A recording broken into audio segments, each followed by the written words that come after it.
안녕하세요, 김호준입니다. OECD 한국 최저임금 법인 세율 인상 우려. 어제자 조선일보 경제면 기사 제목입니다. OECD가 한국의 최저임금과 법인세 인상을 우려하며 노동개혁을 촉구했는데 국제기구가 정부 정책 방향을 조목조목 비판한 것은 이례적이다. 기사 내용입니다. 이런 보고서는 건조한 분석만 하기 마련인데 특정 정부의 특정 정책을 조목조목 비판했다. 그런데 그런 소식을 전하는 게 조선일보다. 그래서 보고서를 찾아봤습니다. 아니었습니다.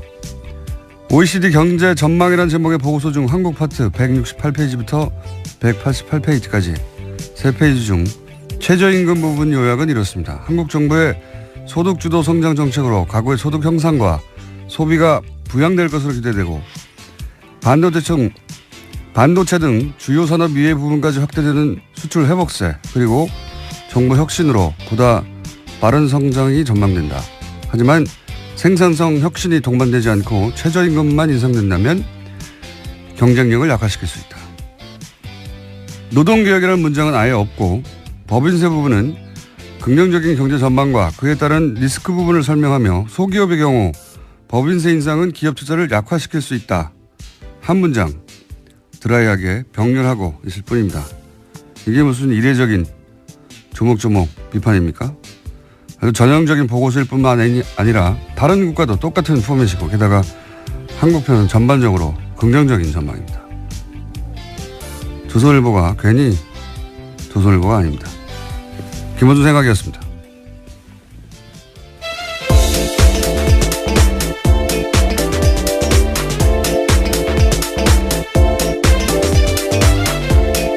시사인의 김은지입니다. 이런 거 안 쳐다볼 거라고 생각하나 봐요. 그래도 굉장히 꼼꼼하게 찾아보셨네요. 저는 이런 거 다 쳐다봅니다. 궁금해가지고. 그래? 그럴 수도 있고 아닐 수도 있잖아요. 예. 그런데 이제 이례적이다. 뭐 이렇게 해서 특히 해외에 나온 보고서나 해외 기사나 해외 사례 얘기하면 다 찾아봅니다. 저는. 예. 전혀 사실과 다르다. 예. 훌륭하다. 조선일보. 예. 자, 첫 번째 뉴스는 뭡니까? 네, 원세훈 전 국정원장이 특수활동비를 해외로 빼돌린 정황이 포착됐다라는 건데요. 검찰이 수사에 나섰습니다. 검찰은 국정원이 2011년 말에서 2012년 초 특활비 200만 달러를 미국 스탠퍼드 대학으로 송금한 과정 등에 대해서 자료를 넘겨받아서 검토하고 있다라고 하는데요. 이와 관련해서는 국정원 기조실 관계자들에 대한 진술도 확보했다라고 합니다. 원 전 원장의 지시로 200만 달러를 송금했다라는 건데요. 뿐만 아니라 현지의 주택을 구입할 목적 등으로 특활비를 추가로 빼돌렸다라는 의혹도 검찰이 수사하고 있습니다.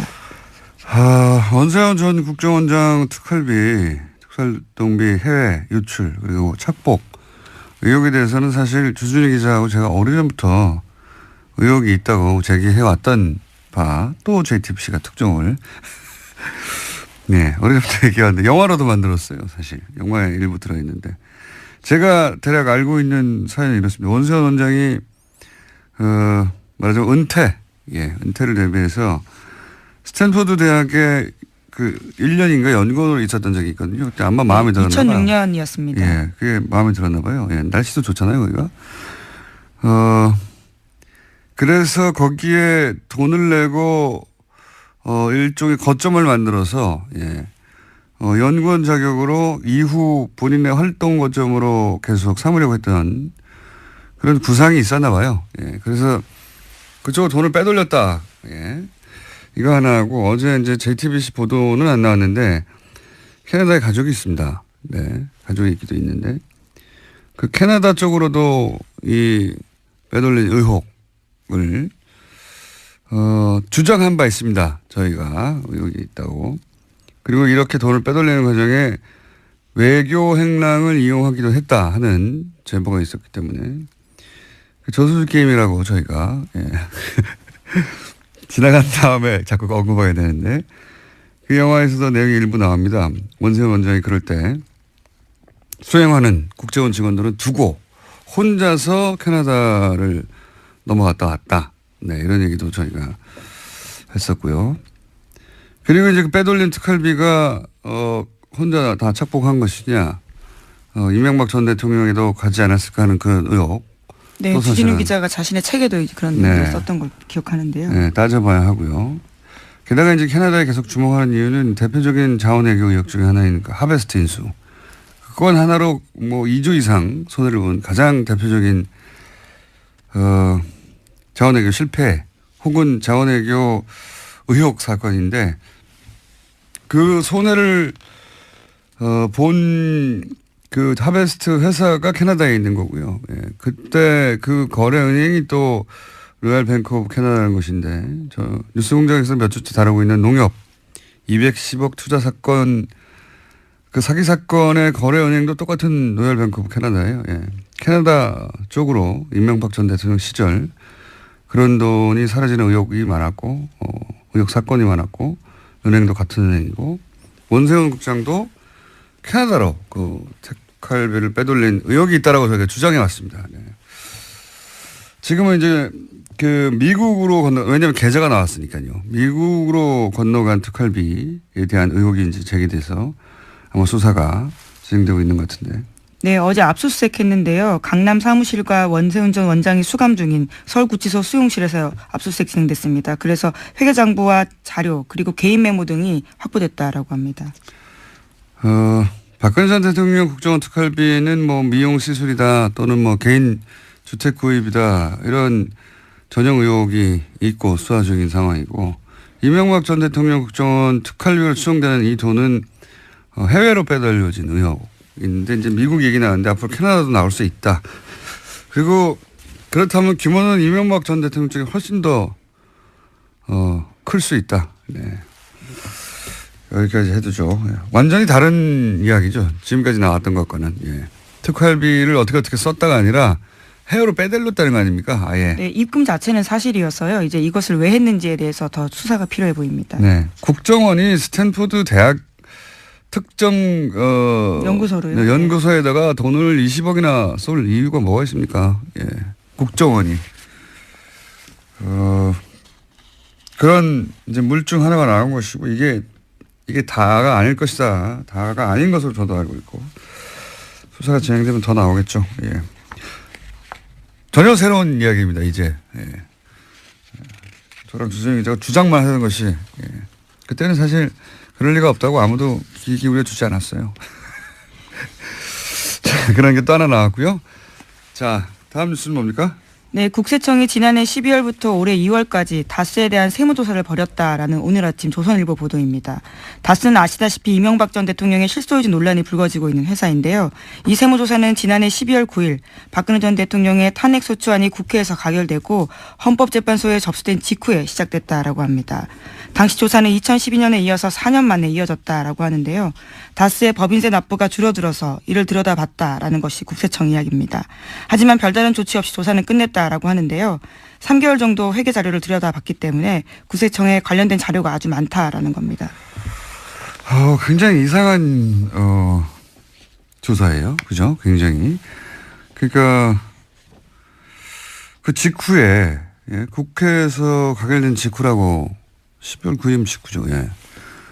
직후에 국세청이 갑자기 다스에 대한 본사에 대한 세무조사를 실시했는데 왜 그랬을까요? 왜 하필 이 시점이었을까? 뭐 여러 가지 시나리오가 가능할 것 같아요. 그러니까 갑자기 세월호가 인양됐잖아요. 그것처럼 했었어야 하는 일들을 하지 않았던 정부 부처들이 이렇게 되면 정권이 연장되지 않을 수 있겠다. 보수 정권으로 싶어서 갑자기 미뤄왔던 일들을 했던 것인지 아니면은 여전히 당시 정권이 넘어간 상태는 아니기 때문에 정권이 넘어가기 전에 미리 세무조사를 받아두고 세무조사를 이미 받았는데 또 빠른 시간 내에 세무조사를 하면 정치적 세무조사라고 주장하려고 그런 건지 어떤 이유인지는 모르겠지만 굉장히 이례적이고 예, 특별한 상황에서 세무조사했던 것 같습니다. 이게 왜 하필 이때 세무조사를 했는지 그리고 아무 조치 없이 끝났거든요. 게다가 그렇게 하고 나서도. 예. 다스 쪽에서 소명을 했다고 하는데요. 미국 공장 사정이 어려워지면서 법인세가 줄었다라는 이야기를 받아들였다라는 거죠. 이 미국 공장 엘리바마 쪽에서 이제 비자금이 움직이는 의혹도 주진우 기자가 얘기한 적이 있는데 전반적으로 매우 좀 이상한 시점에 이상한 타이밍에 세무조사였고 이 세무조사가 왜 이루어졌는지 후속 기사도 나올 법합니다. 네, 매우 이상한 세무조사다. 여기까지는 해두고요. 다음은요. 네, 안봉근 전 비서관이 최근 검찰 조사에서 박근혜 전 대통령과 이재용 삼성전자 부회장이 2014년 9월 무렵에 청와대 안가에서 독대했다라고 진술했다는 보도가 나왔는데요.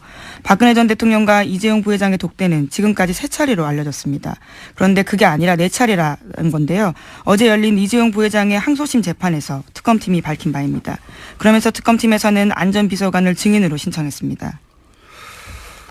이건 아마 그래서 숨겼겠죠. 뭐 왜 숨겼다고 저는 생각하냐면 나머지 했다고 하는 장소들은 개소식 센터의 개소식 창조 경제인가요? 예. 창조경제 혁신센터 개소식에서 한번 만났습니다. 그리고 여기는 공식적인 자리란 말이죠. 나머지는 청와대. 뭐 이래서 이것만 가지고 공식적인 면담이었다라고 주장하려고 했던 게 아닐까. 이번에는 별도 독대를 안가에서 했다는 건데 그래서 숨겼던 걸까. 이유는 잘 모르겠어요. 어쨌든 만났던 걸 숨겨오다가 한 번 더 인정하게 된 겁니다. 예. 네, 안 전 비서관 같은 경우에는 자신이 직접 이재용 부회장을 안내했기 때문에 명확하게 기억한다 이렇게 진술했다는 거거든요. 관련해서는 다음 달 18일에 재판 증인으로 나온다고 합니다. 그때 이제 이재용 부회장이 그때 안 했다고 그랬거든요. 뭐 굳이 3번 만났는데 4번째 만나는 걸 안 했다고 말할 필요가 없는데 이때는 안가에서 독대했기 때문이 아닐까? 뭐 이런 생각을 하긴 합니다만 모르겠습니다. 도대체 이때는 무슨 생각하라고 그 바로 직전의 만남은 아마 전후에 그때 만났다고 하면 설명이 안 되는 시나리오가 있었겠죠. 네, 그게 뭔지는 모르겠어요. 뭔지는 모르겠는데 특검은 이때 만났다고 주장했었죠. 법원은 계속해서 주장했습니다. 네, 법원에서는 인정 안 했는데 이번에는 이제 특검이 파악했던 대로 그 전에도 만났다는 게 이제 추가 증거가 나왔기 때문에요. 이런 진술들이 좀 힘을 얻고 있는 겁니다. 대부분의 뉴스를 제가 비슷하게 추정할 수 있는데 잘 모르겠네요. 이거는. 게다가 국세청이 왜 하필 12월 9일 직후예요. 네. 12월 9일이면 그 탄핵안이 가결된 날인데 가결된 당일날 국세청이 갑자기 세무조사 했다는 것도 당일까지는 아니고 그 직후라고 나는데 아무튼 그 시점입니다. 굉장히 이상하네요. 혹시 미리 국세청이 한번 훑어보고 이런 걸 조심하라고 이런 걸 대비하라고 하려고 그런 건가요? 뭔지 모르겠습니다. 특이한 시점입니다. 굉장히 후속 취재가 있어야 될 것 같은 사안이고요. 다음 뉴스는요? 네, 국정원의 댓글 공작 혐의 등으로 구속된 이종명 전 3차장도 법원에 구속적부 심사를 청구했습니다. 이 전 차장에 대한 구속적부심이 오늘 열리는데요. 신광열 부장판사가 맡고 있는 서울중앙지법 형사합의 51부가 심리를 진행합니다. 이곳은 김관진 전 장관과 임관빈 전 실장이 구속적부심을 담당했던 곳입니다. 야, 국방부 전 장관과 국방부 전 실장, 사이버 사령부 댓글 공작 총 책임자 2분은 석방이 됐고 이제는 이제 국정원의 댓글 공작 책임자들이 구속적부심을 똑같은 곳에 신청했어요. 청구했어요. 이 3차장은 핵심 그 혐의가 외부에 일종의 양지회라고 말씀드린 적이 있는데요. 오비들, 국정원 오비들을 활용한 국정원 댓글 작업에 수십억을 지급했다. 거기 책임자거든요. 네, 그래서 지난달 18일에 영장이 나왔는데요. 영장 발부 사유는 이렇습니다. 범죄 혐의가 소명되고 증거인멸의 염려가 있어서 구속의 사유와 필요성이 인정된다라는 거였습니다. 신광열 부장판사가 과연 이 정도 상황에서 국정원 차장까지 국정원 3차장이면 원세훈 바로 아래란 말이죠. 그렇죠. 원세훈 이미 이렇게 수감돼 있으니까요. 3년에 거긴 이미 형이 확정됐습니다. 형이 확정됐으니까요. 그러면 이 지금 3차장이 국정원장을 제외하고는 댓글 공작의 최고 책임자급인데 지금 국방부 전 장관을 석방하자 상관이 석방됐는데 그 지시를 따랐을 뿐인 부하는 석방하지 않을 수 없어서 말하자면 석방됐다고 치면 여기서 마찬가지가 될 것 같기도 한데 어떻게 될까요? 신강렬 부장판사가 사이버 사령부는 최고 책임자들을 석방했고 이제 국정원 쪽도 남아있는 특히 오비들 예. 국정원 은퇴한 사람들 중심으로 꾸렸던 외곽팀에 지급한 돈 혹은 지시한 혐의 이거 가지고 구속된 사람 분인데 어떻게 될까요?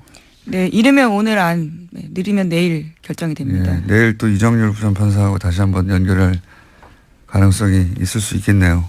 예. 만약에 석방이 된다면 제가 할 말이 많습니다. 네, 석방이 안 되기 때문에. 네. 대기 중입니다. 네. 참. 다음 뉴스는요. 네, 이명박 정부 시절 유익 당시 청와대 비서실장이 국정원 직원들을 소집해서 헌법 교육을 했다라는 주장이 나왔습니다. 뉴스공장에도 출연한 바가 있는 김상욱 전 국정원 직원의 폭로인데요. 자신이 20년 가까이 국정원에서 일했는데 2008년에 이명박 정부가 들어서고 갑자기 유 전 실장이 직원들을 소집해서 헌법 교육을 했다라는 건데요. 굉장히 고압적인 자세로 너희가 이 정부를 거스르면 가만두지 않겠다라는 결연한 자세로 강연을 했다라는 겁니다. 대통령 비서실장이 국정원 가가지고 왜 정신교육을 합니까? 예. 제가 알기로는 처음 있는 일이고 그 이후로도 없었던 것 같은데. 예. 그 자체가 코미디죠. 예. 그러니까 대통령 비서실장은 사실 대통령을 대리해서 온 것과 마찬가지거든요. 예. 네, 뭐 불렀다라고는 하는데요. 뭐 어쨌거나 만난 건 사실입니다. 국정원에서 대통령 비서실장이 와서 강연하라고 누가 그럽니까? 예. 자기가 간다고 그래서. 대통령이 가서 정신교육을 한 것과 마찬가지예요. 그런 뜻을 전한 것과. 굉장히 코미디 같은 일이 있었네요. 그런 일이 있었다고 합니다. 자, 오늘은 리얼미터 미니가 있기 때문에 제목만 체크하고 넘어가죠. 네, 국정원이 모든 수사권에서 손을 떼는 내용의 자체개혁 법안을 국회에 보고했는데요. 이름도 바꾼다고 합니다. 대외안보정보원으로 지난 18년 동안 써왔던 국가정보원 이름을 내린다라고 합니다. 대외안보정보원이면 대안원이 되는 겁니까? 이제 네, 굉장히 낯서네요. 대보원이 되나요? 네. 대정원이 되나요? 뭐라고 약칭이 될지 모르겠는데 뭐 그렇다고 하고요. 그리고요. 네, 이건희 삼성전자 회장의 차명 계좌에 대해서 국세청의 과세가 임박했다라는 SBS 보도가 있는데요. 이자 배당 소득의 90% 세율을 적용한다는 데에는 여권과 과세 당국의 의견이 일치했지만 과세 규모를 좌우할 시점을 두고 이견이 벌어지고 있다고 합니다. 국세청이 왜 재벌편을 들어요? 국세청 얘기는 2007년 11월 이후에 대해서만 과세한다는 거잖아요. 이러면 얼마 안 돼요. 90%가 중요한 게 아니라. 여기서 이제 여당은 무슨 소리냐 2008년에 불법 범죄 행위가 확인됐으니까 그 이전 5년 이렇게 되면 이제 몇천억이 되는 거거든요. 네, 과세 범위가 확 늘어납니다. 네. 국세청은 세금을 줄이자고 하는 것과 마찬가지입니다. 예, 참 그런 일이 있습니다. 국세청은 세금 조금 퍼센티지는 중요한 게 아니고요. 예, 세금 조금 내자고 기간 가지고 여당과 지금 다투고 있고요. 그리고 오늘 재밌는 뉴스가 하나 있는데 대부분 잘 다루지 않아서 잠깐 말씀드리면 발리에서 화산 폭발. 네, 예. 그렇죠. 인도네시아 발리에서 화산 분화 일어나서 공항이 폐쇄됐습니다. 네. 외교부에서 최초라고 해요. 최초로 그 자국민 귀국용으로 전 세계를 보냈는데 예. 최초인데 크게 보도가 안 되더라고요. 네, 어제 문재인 대통령이 관련된 지시를 했고요. 오늘 아시아나 항공을 통해서 전 세계를 운항하기로 했다고 합니다. 아시아나가 갔다는 얘기만 하고 예. 그게 외교부에서 직접 보낸 최초의 전세기입니다. 우리나라 자국민 교육시키려고. 재밌는 뉴스인데 별달리 보도가 안 되길래 언급했습니다. 여기까지 하겠습니다. 예, 시사인 김은지였습니다. 감사합니다. 자, 바로 이어서 리얼미터 그것마저 알려주마. 자, 대통령 지지율 한 1, 2% 내에 있죠. 왔다 갔다 하는 게. 안녕하십니까. 권순정 실장님 나오셨습니다. 네. 네. 1, 2% 이내에 올라가나 내려가나 마찬가지죠? 네, 마찬가지지만 내용 분석을 해보면 네. 흐름이 좀 잡히긴 합니다. 그 4주 연속 상승 흐름이었습니다. 그런데 네. 이번엔 소폭 빠졌습니다. 빠질 때가 조금 되지 않나 싶은데요. 아니, 1.8%포인트 하락해서 71.2%였습니다. 네. 그리고 부정평가는 2.5%포인트 오른 23.9%였고요. 그래서 사실상 큰 폭의 하락은 아니고요. 많은 분들이 어제 북한 그 미사일 발사 때문에 내렸나라고 네. 오해를 하실까봐 네. 일간을 준비를 했는데요. 27일 월요일에는 72.5%, 28일 화요일에는 70.4%, 네. 29일 수요일 어제죠 71%로 올랐는데 여기 잘 보시면은 약간 화요일 날 약간 내려 다시 올라가는 거네요. 예, 약간이 말하자면. 아닙니다. 29일 수요일의 그 구성은 28일 전날 500명하고 당일날 500명 구성인데요. 전날 화요일날 500명은 69%까지 떨어졌고요. 어제는 73%까지 올랐어요. 그래서 미사일 이제 조금 더 며칠 더 봐야 되겠지만 어제는 73%로 올랐고 500명 분이 화요일 날은 70%대로 70% 69% 예, 69.4%로 내렸습니다. 그래서 그럼 이제 5월 통합을 화사에 하면은 무슨 일이 29일 있었죠? 일간 집기가 71%인데 네. 근데 이렇게 분리해서를 보면 기본적으로 어제 그 나왔던 그 하루에 영향을 미쳤던 부분들은 사실상 탄도미사일이 그게 아니군요. 예, 이 빠진 것은 오히려 그 원인이 탄도미사일 아니었다는 발사되고 거죠. 나서는 올라갔네요. 그렇습니다. 며칠 더 봐야 되겠지만 어제는 오히려 올라갔습니다. 그래서 그러면 월화사에 있었던 주요한 뉴스 중에 언론이 많이 다룬 거는 김관빈 맞습니다. 인관빈 제가 쭉 훑어봤는데 네, 그게 가장 이제 크게 예, 김관진 그 인관빈 그 지난 주 후반에 이제 잇따라 그 석방되는 과정 속에서 주말 또 월요일까지 그 일부 언론 그러니까 주요 보수 언론이죠. 그 속에서 종편 논란을 포함해서. 예, 엄청나게 보도가 확산됐고 죄 없는 사람이 이제 풀려났다는 식의 보도가 네네.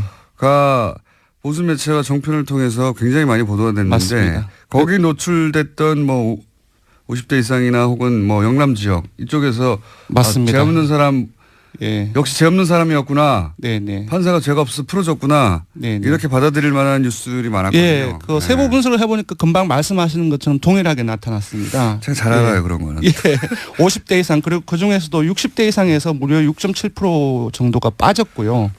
예, 보수층에서도 많이 빠졌고, 예, 주로 근데 그렇게 이제 보수 보냈습니다. 매체가 사실상 종편까지 해서 총동원된 거 치고는 그렇게 많이는 안 빠졌네요. 예, 그래서 이 논란 자체가 그 기본적으로 보수층에는 많은 영향을 미치지만 오히려 진보층을 중심으로 해서 문 대통령 핵심 지지층에서는 오히려 상승 효과를 가지고 있는 것 같아요. 그러니까 핵심 지지층을 보면은 19대 대선에서 문 후보를 찍었던 사람은 무려 94.6%가 어제 일간 기준 나왔습니다. 상당히 높은 수치입니다. 거의 최고 수준입니다. 그쪽에서는 김관진, 인관빈 석방에 대해서 야 이거 큰일 났다라고 그렇습니다. 생각해서 결집하는 것이고. 네네. 예. 그래서 그렇군요. 예 그렇습니다. 예 정당을 간단하게 소개해드리면은 민주당 역시 0.5%포인트 하락해서 51.3%고요. 떨어진 그 지역이라든지 연령은 거의 대통령과 거의 비슷합니다. 60대 이상 보수층 영남 뭐 이런 맞습니다. 자유한국당은 2.2%포인트 상승해서 18.6%이고요. 아마 일종의 이제 금방 말씀드렸던 그 논란, 그 보도의 확산, 그 영향을 반사의 이게 아닌가 싶고요. 바른정당은 0.4%포인트 하락해서 5.1% 거의 변화가 없다고 봐야 될 것 같고요. 정의당이 많이 빠졌습니다. 지난주에도 상당히 주 초중반까지 상승세를 거의 7%까지 갔다가 주 후반에 확 떨어졌거든요. 그런데 이번 주 수요일까지도 계속 하락해서 1.4%포인트 하락해서 4.7%입니다.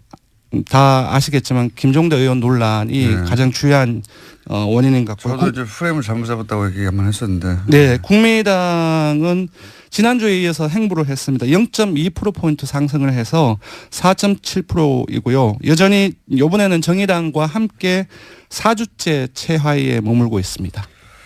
통합 논의가 그게 이제 갈등이 계속 보도되면 뭐 떨어질 수밖에 없어요, 사실은. 예, 초선 의원들이 그 집단으로 통합 논의 중단이라든지 그런 얘기를 했었고 유성엽 의원의 발언이라든지 계속 갈등이 이어지고 있습니다. 이번에 그것마저 알려준 조사는 뭡니까? 예, 되게 지금 논란이 되고 있는 부분들을 조사를 했습니다. 그 월요일 날 국민권익위원회에서 농축수산품에 한해서 선물을 5만 원, 10만 원으로 상향 조정하자라고 하는 어떤 그 청탁금지법 개정안을 부결시켰습니다. 네. 부결시켰는데 여기에 대해서 어떻게 생각하는지 물어봤습니다. 그러니까 이제 농수산물 같은 경우에는 네. 예를 들면 한우 네. 10만 원 정도 선물할 수 있게 하자. 맞습니다. 한마디로 말하자면 그거거든요. 예, 5만 설날도 원에서. 다가오고 그런 얘기가 많이 나오고 있는데 정부에서도 관계 부처가 이렇게 올리는 방향을 이제 제시를 했던 거죠, 사실상. 근데 기존 사무직 규정을 예외 없이 엄격 규정해야 된다가 47.7%, 농축수산품 한정 선물 상황의 인상 찬성이 47.4%가 나왔습니다. 완전 절반으로 갈렸네요. 완전 팽팽하게 맞서고 있습니다. 근데 그래서 조금 찾아봤어요. 저희들이 그 현안에 대해서 상당히 많은 조사를 했습니다. 작년 9월에 이게 시행이 되었죠. 김영란법이. 그 시행 직전 8월에 조사를 했는데 그때는 기존의 그 규정을 엄격 시행해야 된다가 59.3%로 상당히 높게 나왔고요. 그리고 올해 2월에 다시 논란이 되었을 때 그 50, 10 이런 식으로 상향 조정했을 때는 어떻게 생각하느냐 물어봤는데 찬성이 49.6%로 내렸습니다. 그러니까 요번에는 거기에다가 농축수산품에 한정해서 선물만 10만 원 올리자라고 했기 때문에 전반적으로 이런 어떤 조정하는 여론이 조금씩 상승하고 있는 흐름을 보이고 있습니다. 10만 원이 너무 적다고 생각하는 분들도 있고 네네. 그리고 특히 농수산물 정도는 그렇게 하는 게 해야 하는 거 아니냐 이렇게 생각하는 분들도 있는 예, 거예요. 민주당 지지층에서조차도 민주당 지지층에서도 그 농수산물 한정에서는 그 올리는 게 맞다 그런 의견이 많이 이해갑니다. 나왔습니다. 예를 들어 40, 50대 뭐 개인 사업을 한다든가 이런 분들 네네. 이런 분들은 그런 걸 느낄 것 같아요. 예. 네. 그게 꼭 그 청탁이 아니어도 네네. 선물을 하고 뭐 고마움을 표시하고 싶은데 액수가 너무 적다 이렇게 생각하는 40, 50대 사업하는 분들이나 성인들이 있을 수 있습니다. 예. 네, 그런 부분들이 많이 있는 것 같습니다. 20, 30대는 여기 반대하고 네. 40, 50대 연령대로 보자면 그렇게 갈리는 것도 있죠. 전반적으로 보수적인 어떤 성향, 진보적인 성향이 조금 갈리는 것은 맞습니다. 이제 보수적인 성향은 어떤 상향 조정을 찬성하는 거, 그리고 진보적인 성향은 어떤 엄격 적용을 우세한데 약간 조금 다릅니다. 다른 이슈와 다르게 좀 혼재되어 있습니다. 저는 나이가 훨씬 더 중요한 변수인 것 같아요. 지역보다 이거는. 직업도 그렇고요. 네, 직업이나 네네. 입장이 다른 거죠. 여기까지 하겠습니다. 조사 기간은요? 네, 조사 계획을 보도록 이번 주정조사는 TBS 의뢰로 이번 주 월요일부터 수요일까지 전국 19세 이상 성인 1,512명을 대상으로 했습니다. 유무선 전화면접과 자동검사 혼용 방식으로 했고요. 표본 오차는 95% 신뢰수는 플러스 마이너스 2.5%포인트였습니다. 응답률은 5.5%이고요. 현안 조사는 TBS 뉴스공장 의뢰로 어제 하루 동안 실시했습니다. 성인 505명을 대상으로 실시했고요. 표본 오차는 플러스 마이너스 4.4%포인트였습니다. 리얼미터 권순정 조사분석실장이었습니다. 감사합니다. 고맙습니다. 이 음악 다들 아시죠? 한 3번 정도 코너가 완전히 사라질 뻔하다가 잠시 후에 너무 재밌다고 다시 대폭발하기도 하고 이상한 코너입니다. 더불어민주당 안민석 의원 나오셨습니다. 안녕하십니까? 네, 안민석 의원입니다. 오늘은 이야기 없나요? 뒤에? 누구 어떤 안민석? 디그니티, 엘레강스. 저를 흔들지 말아주세요. 총수. 자유한국당 김성태 의원님 나오셨습니다. 안녕하세요. 네, 안녕하세요. 김성태입니다. 네. 다른 이야기 전에 이제 공적인 사안이자 또 저희 게스트가 직접 연결된 사안이자 이 얘기부터 하지 않을 수가 없습니다. 다른 이야기 많지만 자유한국당의 원내대표 경선이 지금 한창입니다. 모르시는 분들은 모르실 텐데 자유한국당에서는 굉장히 중요한 지금 이슈죠. 누가 원내대표가 되는가. 근데 거기에 이제 김성태 나와 계신 김성태 의원이 3선으로는 유일하게 출마해서 자타 공이 현재 기준으로는 가장 유력한 원내대표 뭐랄까요 후보 당선 후보 예상 후보로 지금 거론되고 있습니다. 어떻게 보시면 안민석 의원님? 제가 일단 관전평을 말씀드려볼게요. 네. 뭐 먼저 이제 남의 집안일에 대해 가지고는 별로 제가 관심은 없는데 관심이 항상 많지 않으십니까? 역시 국민들 역시도 네. 지금 이 자한당 원내대표 선거에 대해서 관심이 별로 없어요. 왜냐하면은 국민들이 지금 하라는 것은 과감하게 과거에 대한 청산, 적폐청산을 하려는 것인데 자한당이 계속 발목을 잡는 이런 짓을 하고요. 특히 이제 국회 부의장이라는 분이 신모 부의장이라는 분이 문재인 대통령을 내란죄로 고소하겠다는 이제 그런 이제 막말을 하지 않았습니까?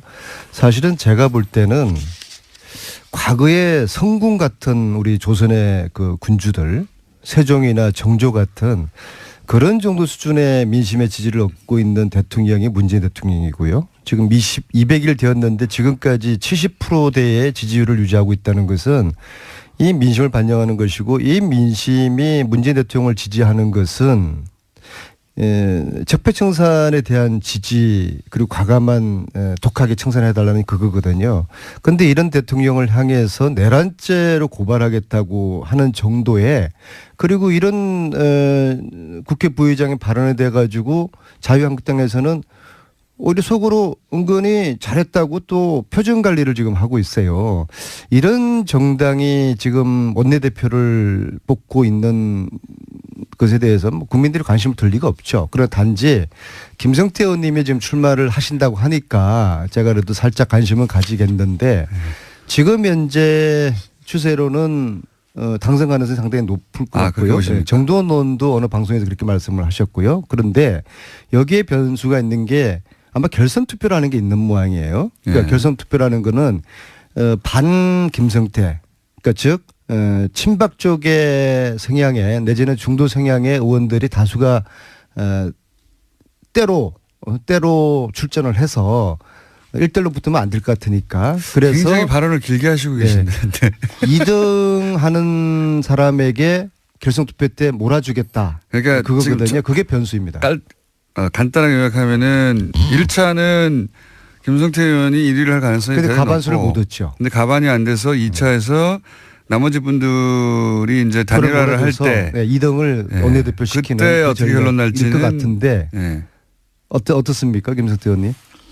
본인 선거라서 뭐 본인 그래도 위주로 말씀하시겠죠. 제1야당의 원내대표 선거는 향후 여야 관계에 있어서 가장 중요한 그런 잣대가 될 것인데 그 중요한 제1야당의 원내대표 선거를 뭐 별로 관심도 없다 그러고 또 국민들도 뭐 하등에 신경 안 쓴다 그러고 그렇게 악의적으로 폄하하는 부분은 그 좀 적절치 않은 것 같아요. 원내대표가 돼서 응징해 주십시오. 좋은 원내대표가 뽑혀서 여야 관계 잘 가져가고 또 정부와 또 협치가 이루어지는 그런 여의도 정치가 복원되기를 바란다 이렇게 희망을 이야기하셔야지. 이건 말해 이건 뭐 하든 말든 그게 뭐 하여튼 뭐 원래 그렇게 사신 분이니까 제가 그렇게 이해를 하시고 아까 심재철 의원 말씀하셨는데 국회 심재철 부의장께서 민주당과 청와대가 지난 6개월 동안에 헌법 가치를 무시하면서 국가 정체성을 위태롭게 했다는 그런 취지로 이 내란죄와 국가기밀 누설죄로 이제 형사를 고발해야 된다는 거예요. 저는 뭐 그런 측면에서 이 내란죄까지 언급한 것은 좀 지나친 감이 없지 않아 있다고 저는 분명히 봅니다.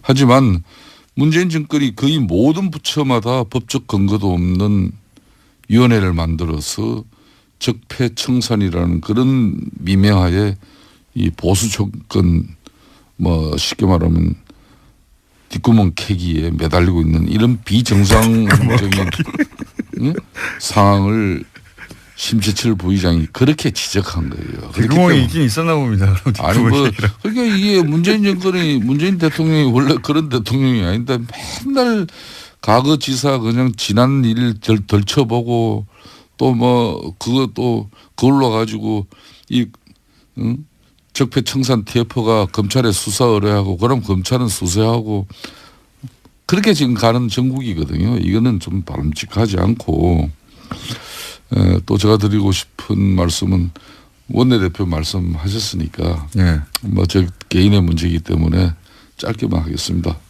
뭐 최선을 다할 뿐이고 저는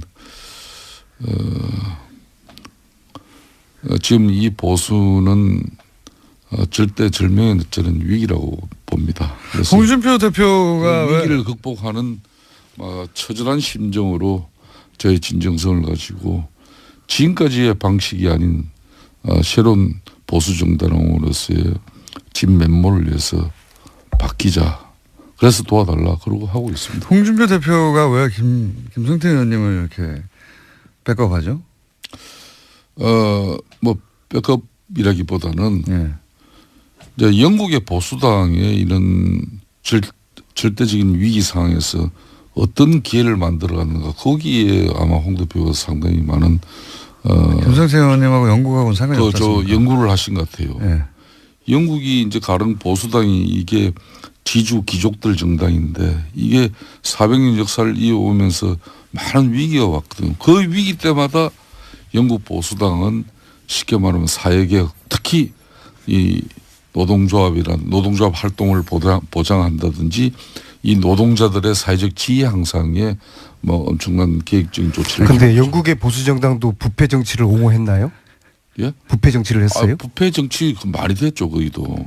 영국의 보수 정당이요? 영국의 보수. 그래서 최순실 재산몰수 특별법을 자유한국당이 그렇게 반대를 하는 겁니까? 그거는 부패로 비리로 축적한 부정재산을 몰수하자는 특별법에 왜 자유한국당 의원님들이 이렇게 반대를 하죠? 안민석 의원님, 최순실 몰수 특별법은 국회 법사위 법안 아닙니까, 그죠? 네. 국회 법사위원들 중에 그 법을 위해서 민주당 간사인 금태섭 간사를 비롯한 민주당의 최고의 법조인 박범계 간사 이런 의원들이 계시잖아요. 네. 소위위원장도 민주당이에요.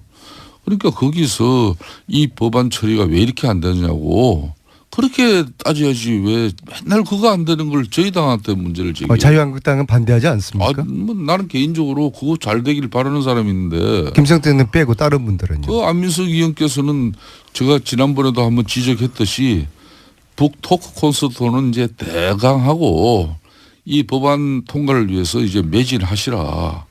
뭐 책장사는 이제 거의 마쳤습니까?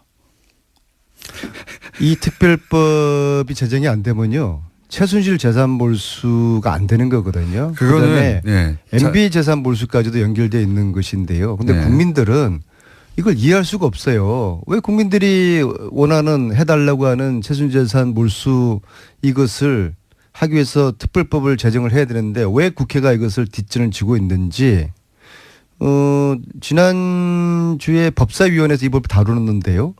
자유한국당 간사라는 분이 이 법은 쓰레기법이다 이건 논할 가치가 없는 것이다. 이야기 꺼내지도 말라. 그렇게 해서 논의조차가 안 됐다는 거 아닙니까? 그러면은 그게 자유한국당의 입장을 대변한다고 봐야 되는 거 아니겠어요? 이런 겁니다.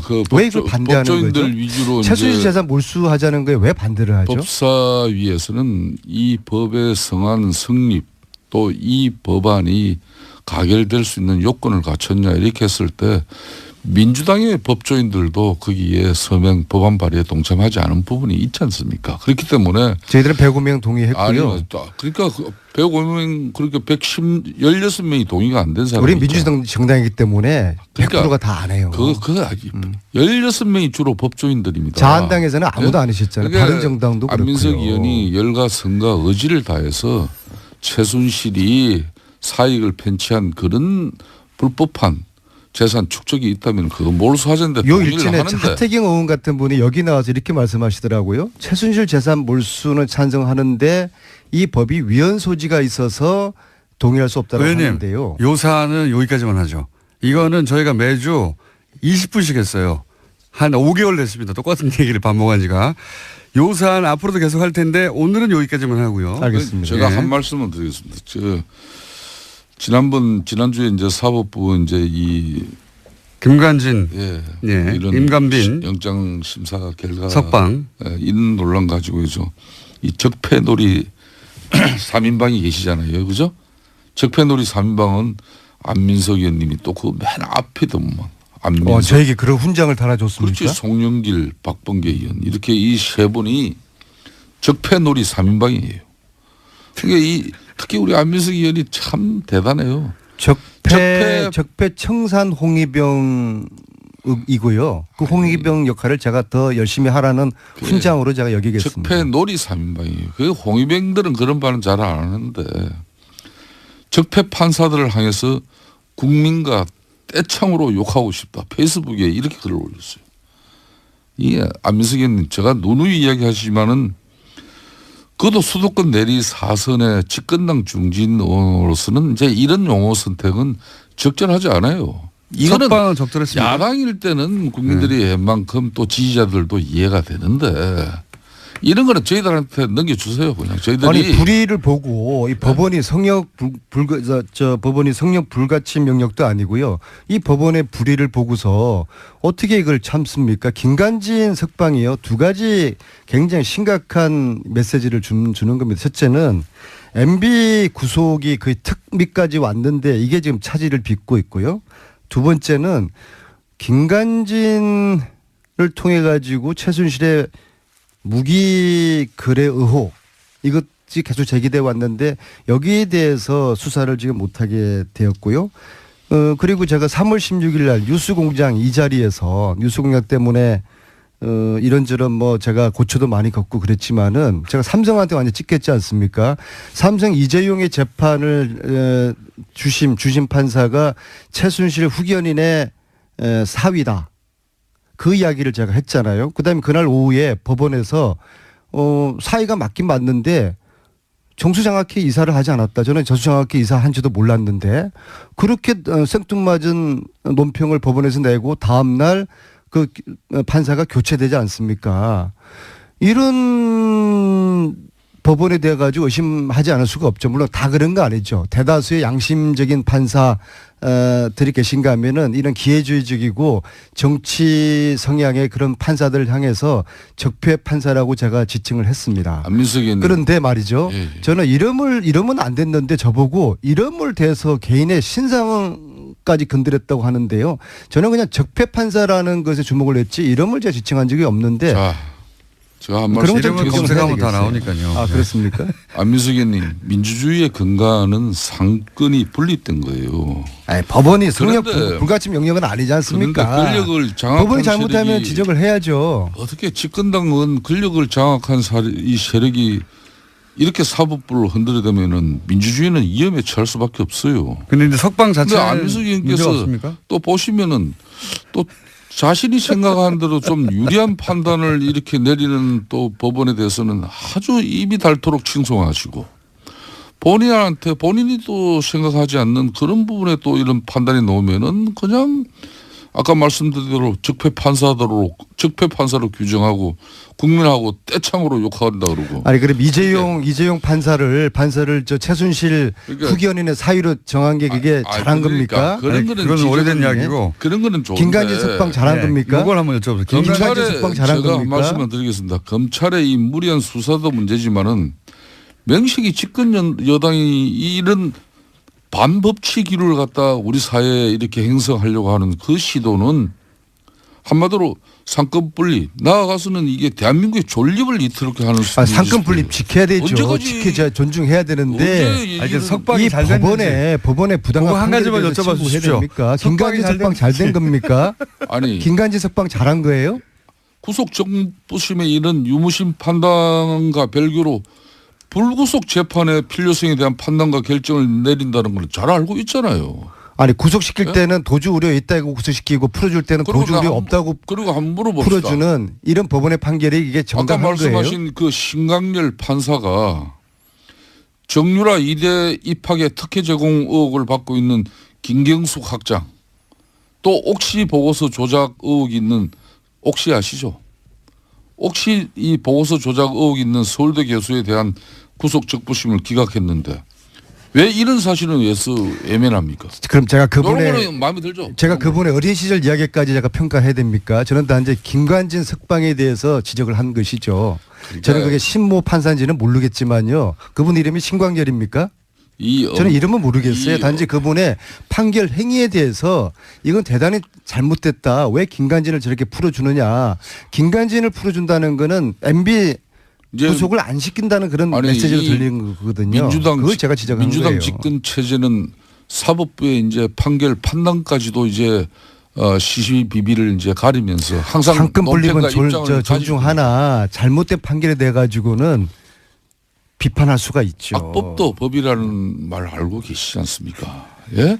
법 앞에 만인은 평등한 것이고 그 법이 잘못됐다면은 또 항소를 하고 상급심에서 이 문제를 더 다룰 수 있는 그런 방향으로 가는 민주주의 원칙을 중시해야지 판사가 이런 민주당 주장대로 잘못된 판단이다. 그렇기 때문에 이는 적법 판사다. 적폐 판사다. 김총수 그냥 법 앞에 만인이 평등합니까? 왜 MB는 구속이 안 되고 우병우는 구속이 안 됩니까? 지금 민주당 정권에서는 법 앞에 만인이 평등하지 않아요. 그렇죠. 죄지은 자는 왜? 혹독하게 처벌을 하고 지금은 있죠. 우리는 잠깐만요. 정말 의원님 많은 희생을 각오를 원내대표 되면 나오십니까? 예? 원내대표 때도 계속 나오십니까? 뭐 저는 해보고 하는. 김어준의 뉴스공장. 방금 시간이 잘못 나갔네요. 네. 이 코너명 제안이 계속 쏟아지는 코너. 지금까지는 이제 저거의 빡침. 3주째 가지고요. 예. 그 사이에 또 온 코너명들 박수무당이 있고요. 예. 박수무당. 그리고 상쾌한 빡침도 있고요. 정치 예체능도 있고요. 마음에 드시는 거 있습니까? 그중에 혹시? 이때까지는 적과의 빡침이 가장 사람들의 많은 지지를 받았는데. 박지원 전 대표 나오셨습니다. 안녕하십니까? 안녕하세요. 예. 안녕 못합니다. 솔직히 말하면. 또 특히 김어준 총수를 아침에 보러 가니까 더 안녕 못합니다. 당이 안녕 못하니까 안녕 못하시겠죠. 예. 국가가 안녕 못합니다. 예, 북한이 ICBM 쏘아대고 예. 중국에서는 사드 문제로 롯데는 제외시키고 뭐 관광을 푼다고 하지만은 찔끔찔끔 대국의 자세가 아니고 저는 항상 국가를 걱정하는데 자유한국당이 저렇게 싸우고 있고 아주 안녕 못합니다. 그중에서 제일 안녕한 것은 국민의당입니다. 아니 그렇잖아요. 싸워봐야 국민한테 큰 영향력을 주지 못하니까. 싸워봐야 큰 영향을 주지 못하니까. 뉴스는 제일 많이 나옵니다 요새. 뉴스 나오면 뭐예요? 히트 하나 없이 잽이나 날리고 있는데 예. 사실 우리 국민당이 그 정도 하는 거 뭐 국민 생활하고 관계가 없잖아요. 국민생활하고 관계없는데 국민의당 그 소속 의원들과 구성원들에게는 영향이 크지 않습니까? 아 그렇죠. 예. 어떻게 돼갑니까? 지금까지는? 뭐 계속해서 안철수 대표는 통합의 길로 가는 거고. 안철수 대표는 이제는 이제 돌아설 생각이 전혀 없이 통합으로 쭉 가시는 것 같아요, 그죠? 뭐 정치라고 하는 것이 딱 떨어지는 것은 있겠어요. 가다가도 돌아올 수도 있고 올드웨이 가는 경우도 있지만은 또 상대적으로 통합 반대 세력들이 현역 의원 중심으로 일치월장합니다. 아주 많이 돼서 아마 오늘 저녁 때 초선 의원들이 더 뭉쳐서 예. 우리가 통합을 반대하겠다. 그게 20명 넘어갑니까 이제는? 확실히? 넘어갑니다. 확실히? 그러기 때문에 지금 현재도 넘어갔고요. 어제 예. 광주일보 호남 23명의 전수조사에 의거하면은 네. 20명 통합 반대, 찬성 2명, 2명. 유보 1명. 1명. 그러나 결국 그분들도 지역 정서를 감안한다고 하면은 통합이냐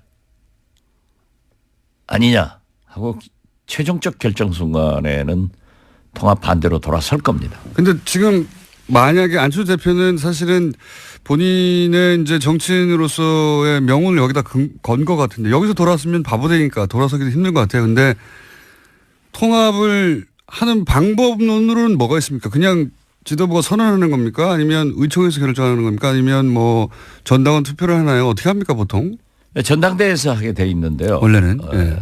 이제 비호남권, 예. 수도권에는 조금 다릅니다. 영남권이나 충청권 이런 곳에서는 사실 내년 지방선거를 앞두고 예. 광역단체장이나 기초단체장 여기에는 아주 당선되기가 힘들다. 예. 그렇지만은 국민의당은 뿌리를 심기 위해서는 기초단체 의원들 있잖아요. 예. 기초의원들은 1구 2명, 3명, 4명까지 있거든요. 예. 예. 거기에서 한두 명씩은 당선돼줘야 되는데. 당선될 수 있기 때문에 네. 그 뿌리를 내릴 수 있다라고 얘기를 해서 바른정당과 통합을 하면은 확실하게 당선될 수 있다 하는 것을 계산하기 때문에 네. 저변 확대를 위해서 또 필요하다 하는 일리 있는 말씀도 있어요. 예. 그렇지만은 그렇게 했을 때 광역이고 기초고 단체장이나 광역의원 이러한 것들을 한석도 예. 이기지 못했을 때 우리 국민의당이 어떻게 될 것인가 이런 것들이 상존하고 있습니다. 그 방법론 예를 들어서 안철수 대표가 지도부와 함께 선언을 해버리면 어떻습니까? 선언을 한다고 하더라도 전당대회에서 의결을 해야 되기 때문에 무조건. 일단 전당대회를 소집해야죠.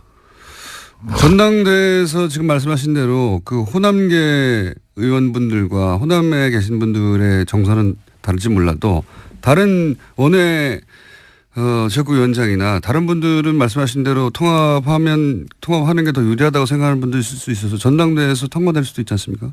물론 그렇죠. 예. 그렇지만은 정치라고 하는 것은 세계 어느 정당도 원내 중심으로 의원 중심으로 움직이기 때문에 네. 그렇게 용이하지도 않을 거예요.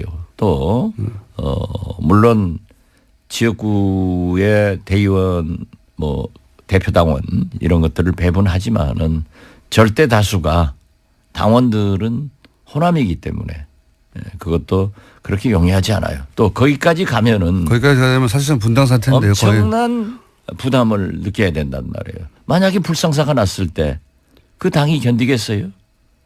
그 전당대회까지는 안 갈 거라고 보십니까? 저는 그렇게 가서는 안 된다라고 생각하고 그건 처음부터 말씀하셨는데. 지금 제2창당위원회 위원장을 맡고 있는 김태일 교수, 예. 대구 영남대학교 교수신데요. 이분이 아주 좋은 안을 내놨어요. 안철수 대표 측의 통합론도 중단하고 예. 그 대신 이 서명운동도 즉 평화개혁연대의 서명운동도 예. 반대하는 분들도 그만하고. 스탑해라. 예. 당이 살아야 된다. 그렇게 하기 위해서 안철수, 천정배, 정동영, 박지원 다 나서서 일선으로 가라. 이것은 제가 맨 처음에 주장했던 것하고 똑같기 때문에 역시 박지원이다. 저는 그렇게 생각합니다. 왜 웃어요? 네. 역시 박지원 대표님 말씀하신 대로 되었으면 좋겠는데 그렇게 안 될 가능성이 높지 않습니까? 네, 지금 저도 굉장히 어둡게 봅니다. 그죠. 예. 그러면 안철수 대표 계속 그 길로 계속 가고 또 반대하시는 분들은 또 계속 반대하는 대로 새를 모으고. 근데 제가 이렇게 관전하기로는 이렇게까지 반대하는데 계속 가는 것은 결국 반대하는 사람들이 서로 몇 명 나가더라도 상관없다. 오히려 나가주면 고맙겠다. 갈 데도 없지 않느냐. 그리고 지금 뭐 20여 명 반대한다는데 반대하는 것과 탈당은 전혀 다른 이야기라 뭐 탈당해봐야 몇 명 하겠냐. 그분들 나가면 탈호남 됐다. 구세력 나갔다. 이렇게 말할 수 있어서 더 좋다. 내심 이렇게 생각하는 거 아닐까요? 안철수 대표는? 일부 예. 몰직학한 예. 공장장처럼 예. 우리 국민의당이 깨지기를 바라는 관전자들은 그렇게 바라고 있습니다. 바란다기보다는 그렇지만 대다수의 예. 양식 있는 국민들은 그래도 합쳐서 잘해라 하니까 공장장의 수준으로 예. 이 프로그램을 진행하면은 망합니다. 근데 잘 되고 있어요. 잘 되고 있어요. 그것은 제가 출연해서 잘 되는 겁니다. 물론 그런 생각도 하지만은 지금 현재 우리 당의 초선 의원들이 만나서 8명이 만나가지고 다 반대 입장을 했습니다. 예. 그렇지만은 통합은 반대하지만은 평화개혁연대처럼 정책연대를 하자. 그 서명을 하고 예. 그것은 분열로 보이기 때문에 양쪽 다 자제하자는 거잖아요. 자제하자. 예. 그리고 지금 현재 예산 개혁 입법의 총력을 경주하자. 이런 얘기를 내놨는데요. 바로 오늘 저녁에 예. 10여 명 넘는 초선 의원들이 정리를 할 겁니다. 통합을 반대한다고 또. 안철수 대표 측에서는 계속 토론회 같은 것을 열어서 예. 오늘 또 지금 지방에 뭐 대구 쪽에 가신다는데요. 그쪽에 가면은 당연히 그 지방 의원들 한두 명이라도 당선시키기 위해서 통합이 바람직하다. 목소리도 하는 있을 얘기를 것이고. 할 수 있죠. 예. 그렇기 때문에 거기에 새몰이를 하고 있고 또 우리 원외지역위원장 협의회 회장하고 안철수 대표하고 좀 막말도 하고 가고 예. 싸가지가 없다 뭐 이런 거. 예. 그거 이제 없어진 얘기를 왜 또 싸가지 얘기를 들고 나와요. 아무튼 안철수 대표가 뭐랄까 많이 변하셨어요. 그런 단어를 사용했다는 게. 예. 뭐 사람은 발전할 수 있으니까요. 발전. 예. 그런데 어떻게 됐든 그건 뭐 서로 두 분이 또 우리 김기옥 회장이 먼저 가서 대표님에게 자기가 결례했다. 결례를 했다라고 예. 하니까 안철수 대표도 싸가지 없는 발언에 대해서 유감 표명을 했기 때문에 없는 예. 것으로 정리됐습니다. 예. 또 하다 보면 그렇게 나오는 거고 예. 사실 막말 제일 잘하는 것은 김어준 공장장 아니에요. 대표님보다 못합니다 제가. 저는 상당히 품이 있는 말을 합니다. 아니 그래서 아무튼 평행선으로 계속 가면 어떻게 됩니까 결국은. 아니 그러니까 예. 그래서 이제 제가 제안을 한 게 낮은 단계의 서명 운동을 하자.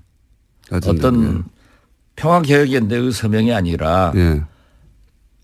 통합을 반대하는 의원들의 서명을 받자. 예. 이렇게 제안을 했기 때문에 오늘 논의를 해서 예. 그러한 서명을 받을 겁니다. 대표님은 어떻게든 통합하지 않고 지금 국민의당을 잘 지켜서 지방선거까지 가자는 주의신데 안철수 대표는 그걸로는 지방선거를 치를 수가 없고 결국은 통합해야 한다. 이 양쪽끼리 쭉 가다 보면 서로 이제 만날 생각은 없으신 것 같고 그럼 어떻게 되는 겁니까 나중에는 결국은. 아니요. 안철수 대표도 예. 지금 분열하자는 건 아니에요. 통합하자는 거죠. 예, 통합. 이 사람들을 데려와서 하자. 근데 반대하는 사람이 있으니까 나갈 테면 나가라 이거 아닙니까? 그렇지는 않죠. 말은 그렇게 안 하지만. 하면은 도로 40석도 안 돼요. 예. 그렇게 나갈 사람 나가라 해버리면은 지금 현재는 40석이지만은 그것도 바른정당에서도요. 지금 자유한국당에 원내대표 경선이 12월 중순에 있지 않습니까? 그때 자기들이 미는 사람을 당선시키기 위해서 지금 몇 사람이 자유한국당으로 들어가려고 한 너댓 사람이 움직이고 있어요. 이미. 예, 그렇기 때문에 바른정당은 11석이 되는 게 아니라 제가 예측된 대로 곧 5, 6석으로 줄는단 말이에요. 10석 미만으로 줄어드니까. 그러니까 나갈 사람도 국민의당에서 나갈 사람도 대여섯밖에 안 되니 그건 대여섯 사람이라고 그렇게 보지 말라니까요. 얼마나 나가십니까? 글쎄 그건 비밀이고. 그러니까 정 안 되면 그분들이 나갈 수도 있다는 시나리오도 있는 거죠. 그래서 제가 말씀드리는 거 낮은 단계의 통합 반대를 해서 예. 김태일 제2창당위원장이 제안한 대로 예. 서로 자제하자. 서로 자제하자. 예. 그래서 국회를 밀고 나가고 사실 어제 정책연합 바른정당하고 우리 안철수 당대표가 선언했지 않습니까? 예. 그렇지만은 어제 우리 국민의당은 민주당하고 더 큰 정책연합을 서명을 했어요. 예. 지금까지 해결하지 못했던 광주에서 목포까지 제2KTX 노선을 확정을 하고 이걸로 하자. 그런 정책연합을 했기 때문에 바른정당과 정책연합을 한 것은 민주당하고도 다 할 수 있는 거예요. 다 알겠는데요. 네. 이것만큼 저것만큼 다 안 되면은 그러면 뭐 우리끼리 나가서 새로운 정당 하나 만들자고 하는 이야기도 있긴 있는 거죠. 그렇게 자꾸 네. 우리 당을 분쇄해서 탈당시키고 분당시키고 하려고 그런 기도를 여기서 하면 안 된다니까요. 제가 하라고 한다고 하시나요? 제 말은 그런 계획도 있는 거죠. 그런 계획을 가지고 있는 건 없어요. 있으면서. 상선 약속 흘러가는 대로 하는 거예요. 예. 그런 계획도 있긴 있으시죠. 없어요. 표정은 있는데 말만 없다고 하시는 것 같은데. 자, 그러면 예. 저 TV에서 얘기해야지. 그때가 되면. 네. 예. 그런 정도의 배수진을 치고 지금 이제 배수진이 아니라 예. 어떠한 경우에도 의원 다수가 예. 반대를 하기 때문에 통합을 하지 말라 하는 경고인데. 일종의 압력을 넣고 있고 예. 그게 안 통할 그런다고 경우. 해서 안철수 대표가 안 할 사람도 아니다. 예, 그러니까요. 그러한 것을 지금 현재 접점을 못 찾고 있으니까 그러니까. 조금 더 기다려 보시라. 예. 그러면 이더웨이 일 깨지든지 살든지 죽든지 이런 게 결정되겠죠 뭐. 예, 그러니까 그 시나리오가 있긴 있군요. 시나리오는 없어요. 깨질 수도 있다 이렇게 생각하시죠. 이렇게 공장장처럼 작가가 써주는 거 가지고 하는 게 아니에요. 우리는. 저희는 써주면 참 좋겠는데, 네. 대표님이 무슨 말씀을 하실지 모르기 때문에 써줄 수가 없어요. 어쨌든 그런 계획은 있군요. 예. 자기 혼자 또 결론 내려놓고 그런다고 아니, 그 우리는 없어요. 지난번에 한번 말씀하셨지 않습니까? 저희 두 번째 방송 나오셨던가. 그럼 뭐 나가죠. 뭐 이렇게 말씀하셨지 않습니까? 그럼 화나면 나가죠. 그러니까 알겠습니다. 거기까지만 할게요. 나갈 수도 있다. 나갈 수도 없다. 나갈 수도 없다. 이 자유한국당은 좀 궁금한 점이 있습니다. 홍준표 대표가 김성태 의원 좀 전에 단행하셨는데 김성태 의원을 원내대표로 밀고 있다는 건 뭐 공공연한 사실인데요. 김성태 의원이 만약에 원내대표가 된다면 이쪽은 이제 탈당하고 복귀했던 분들이고 그리고 김무성 의원과 같이 나갔다가 들어온 분들인데 김무성 의원도 이제 만만한 정신이 아닌데 만약에 홍준표 대표가 김성태 의원을 원내대표로 밀어서 원내대표가 되었어요. 거기까지는 뭐 가능할 수도 있을 것 같습니다. 현재 구도상으로. 그래서 친박도 좀 힘을 약화시키고. 근데 그 다음에 싸움이 또 있지 않습니까? 홍준표 대표가 그렇게 해서 당을 장악하고 싶은데 김무성 대표와 함께 온 의원들도 숫자가 적지 않은데 오히려 홍준표 개라고 분류되는 의원들보다는 김무성 개, 범 불린 분들이 더 많은데 그러면 실제로 원내대표가 되고 나면 자유한국당의 실질적인 오너는 김무성 전 대표가 되는 거 아닙니까? 뒤에서? 뭐 정치에서는 흔히 예.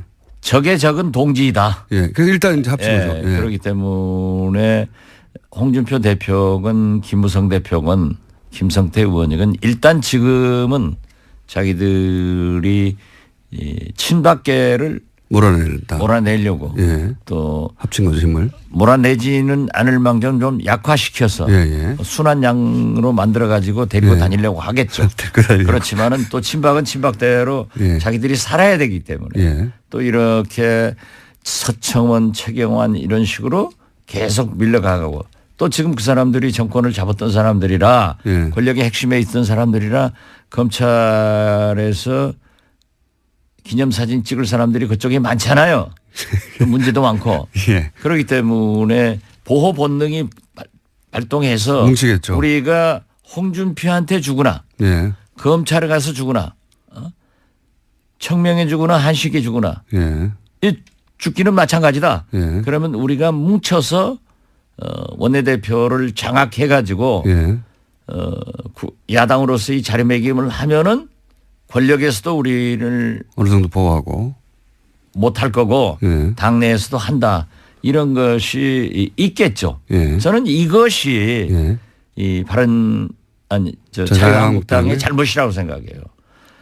박근혜, 이명박 이러한 대통령과 함께 그러한 많은 적폐적 일을 했다고 하면은 한국당은 처절한 반성을 하고 국민 앞에 사죄를 해야 되고 잘못한 사람들은 책임을 져야 되는데 이걸 하지 않고 넘어가려고 하는 것이 잘못인데 어떻게 됐든 지금 현재로 보면은 홍준표는 세력이 없기 때문에 또 명분상 친박을 쳐야 되기 때문에 김무성 세력과 손을 잡을 거예요. 손을 잡으면은 저는 이 홍준표 김무성 세력이 일단 손을 잡아서 원내대표도 당내를 장악하리라. 그렇게 보고. 그 다음이 궁금합니다. 그 다음은. 그 다음은 이제 원래 이제 주인이 둘일 수는 없으니까. 그렇죠. 그렇기 때문에 태양이 둘일 수 없으니까. 한국당의 태양이 누가 되느냐. 그렇지만은 홍준표에게는 아무래도 한계가 있을 겁니다. 왜냐하면 대법원에 계류된 상태가 지금 현재 그렇게 녹록지가 않은 것 같아요. 왜냐하면 서청원은 홍준표의 녹음 테이프가 있다. 이런 것들이 어떻게 작용을 할 것인가. 그러니까 홍준표는 문국현 씨하고 다르더라고요. 옛날에 문국현 씨는 조그만 당대표였지만 걸리니까는 그냥 싹 네. 없더래요. 다 포기했죠. 예. 결국은. 그래가지고 이해창 총재 밑으로 가서 원내 교섭단체 들어가서 이제 숨지기고 살았는데 홍준표는 역시 싸움꾼이라 네. 세게 덤비고 있지만은 홍준표 대표 지금 발언하는 거 보면은 센 척하고 싹 죽어요. 그런 거 보면은 그러면은 원내대표가 김성태 의원이 만약 된다면 그 다음은 뒤에서 홍준표와 김무성의 이제 헤게모니 싸움이 벌어질 텐데 결국은 헤게모니는 뒤에 있지만 김무성 쪽이 지게 될 것이다. 이렇게 전망하시는 겁니까? 원내대표도 지금 현재 예. 김성태 의원이 그런 정치 역학적으로 보면 될 것 같지만은 예. 또 친박이 얼마나 뭉칠지 모르다. 친박의 뭉침도 있지만은 중도 세력들이 많아요. 예. 이게 그래도 우리가 살아남기 위해서는 홍준표, 김무성, 친박 이게 싸워가지고 되겠느냐. 예. 그러니까 완충 지역으로 중도적 사람을 내세우자라고 해야 되니까 결국 누가 되려는지 그건 잘 모르겠어요. 예. 저는 차라리 중도적인 표방을 하는 사람이 되지 않을까 이렇게도 보는데요. 그리고 상당히 중진이 될 수도 있다 이렇게 보는데 저는 그렇게 봅니다. 그런데 나중에 되더라도 예. 그분이 원내대표가 되더라도 친박과 비박 그 어느 쪽 한쪽을 가지고 갈 거예요. 가면은 결국 홍준표, 김무성 싸움이 되는데 누가 이깁니까? 그런 거 잘 맞추시잖아요, 원래. 저는 누가 이긴다고 보지는 않아요.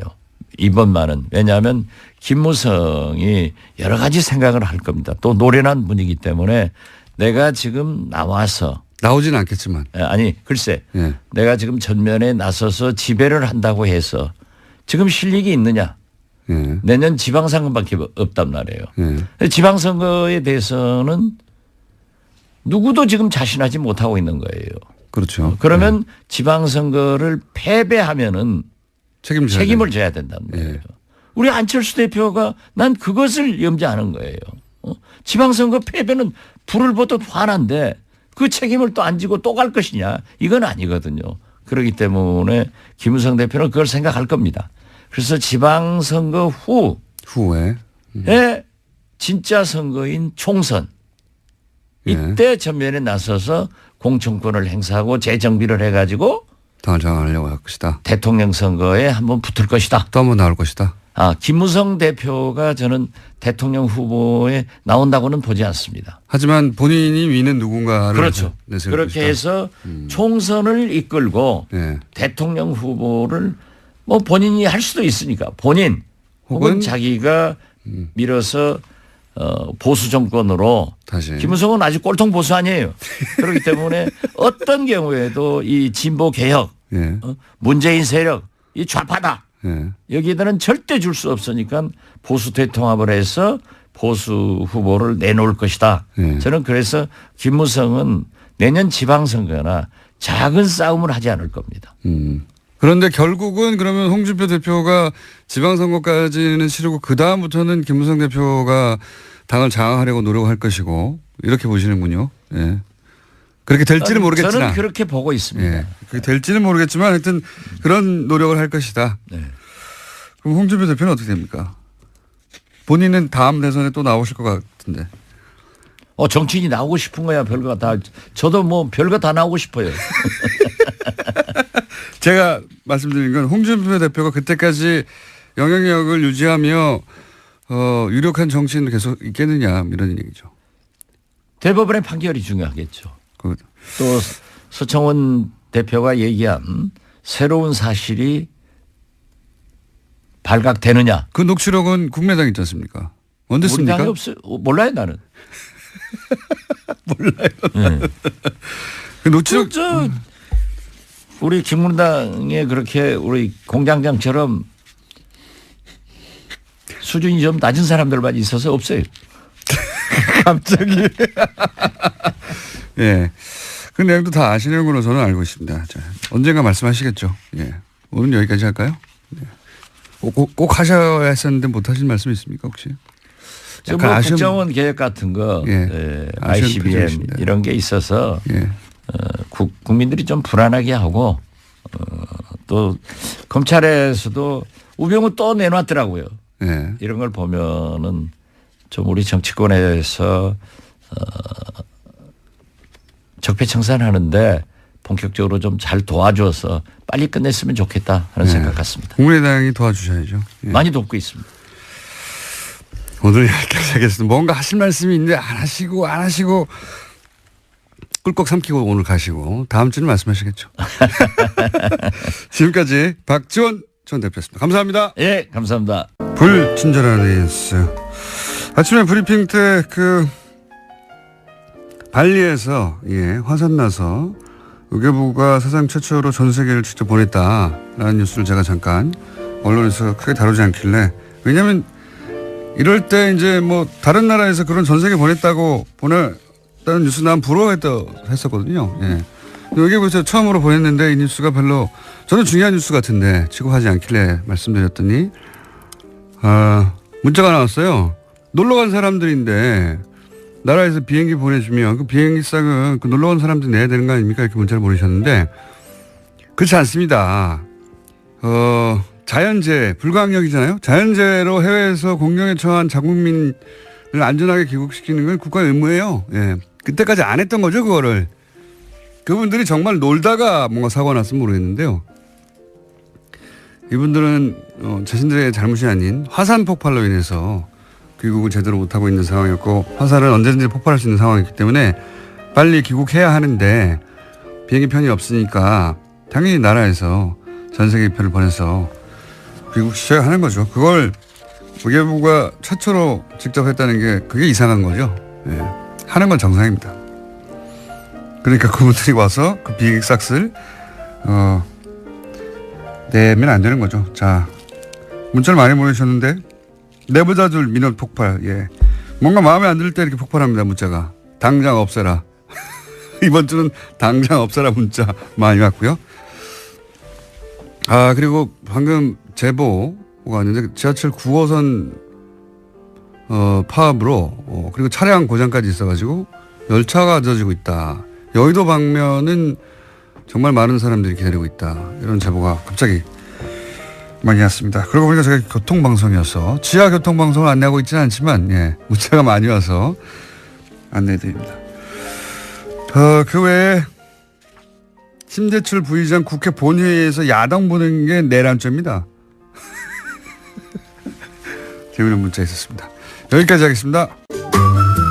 자, 원래 굉장히 핫한 코너인 내부자들과 박지원 대표 코너가 오늘 잔잔하게 진행되는 관계로 오늘 이 코너가 터져줘야 됩니다. 네. 김재해 박사님 도시건축가 나오셨습니다. 안녕하십니까? 네, 안녕하세요. 네. 네, 뭐 이게 핫하다고 볼 수는 없는데 그냥 트럼프가 사랑하는 건축. 대한민국의 두 개 건축물 63타워와 롯데. 지난번에는 이제 트럼프 타워를 가지고 얘기를 했는데 오늘은 제2 롯데 타워 가지고 이제 얘기를 하니까. 그때 거론했던 타워들 롯데. 네. 두 번째 롯데. 근데 뭐에 꽂히셔서 그렇게 근사하다고 그랬을까요? 뭐가 워낙 높잖아요. 높은 거 좋아하는 거죠. 이거 네. 뭐 남성들의 특징이기도 하죠. 미학적 관점에서 평가했다고는 보지 않고요. 예, 전혀. 관심 아마 보지도 않았을 거예요. 금빛이면 좋아한대잖아요. 근데 이거는 금빛은 아니에요. 네. 금빛은 아니고 이제 좀 하얀색 뭐 이렇게 저기를 하는데 올라가 보셨어요 혹시? 올라가 보지 못했습니다. 저도 안 봤습니다. 주차장은 주차해본 적이 있습니다. 저는 이게 참 아니요 일단 뭐 다른 여러 가지 얘기를 하기 전에 이게 이제 미국 대통령도 거론할 만큼의 일종의 랜드마크니까 일단 높고 세계에서 지금 6위인가 됩니다. 네. 그러니까 세계 10번째 안에 꼽히는 거니까 사실은 많이 좀 사랑하고 자랑스러워하고 세계에도 좀 근사하게 좀 알리고 좀 그러면 좋겠다는 생각이 당연히 들죠. 그 정도 높이의 빌딩에서 보통 이제 국가 랜드마크로 네. 굉장히 이제 자랑스러워하고 거론도 많이 하고 그러는데. 그럼요. 그러니까 뭐 하다못해 63타워도 63빌딩은 냈을 때 굉장히 많은 조명을 받았고요. 그리고 이제 여의도에 하여튼 석양 때는 또 상당히 또 아름답기도 그렇죠. 하거든요. 그래서 타고 가다 보면 예쁩니다. 그래서 이제 그것 때문에 사진도 굉장히 서울 사진으로 많이 나오기도 했는데 롯데는 이건 뭐냐면은 이게 뭐냐면은 뭔가 이거 뭐 저주받은 걸작이라고 그럴 수도 없는 거고 하여튼 뭔가가 씌었어요. 저는 그게 기분이 일단 그게 되게 기분이 나쁩니다. 건축 허가부터 사실은 말들이 많았잖아요. 그렇습니다. 이명박 전 대통령. 그러니까 지난번에 이제 트럼프 타워 얘기할 때 제가 그게 불법은 없었지만 범법은 있었다 그게 얘기를 했잖아요. 네. 작은 범법이 있었죠. 네. 근데 이제 이 경우에는 그러니까 불법이면 도저히 뭐가 지어질 수는 없죠. 그런데 여기에 편법과 특혜가 있었고 그리고 편법과 특혜가 있다 보면 거기에는 항상 대기업과 이른바 전경유착에 관련된 비리가 있을 수가 있다.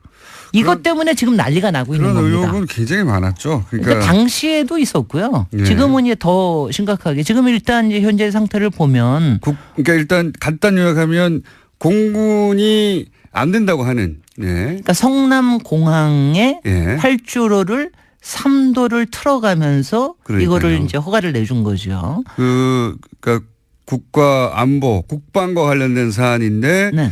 특정 기업을 위해서 그걸 포기하면서 인허가를 내줬다. 인허가를 내준 게 18년 동안 여러 정부에서 안 된다고 다 했는데. 안 된다고 했던 네. 그것을 내줬다. 왜냐하면 공군이 안 된다는 이유가 명확하게 합리적이니까요. 네. 예.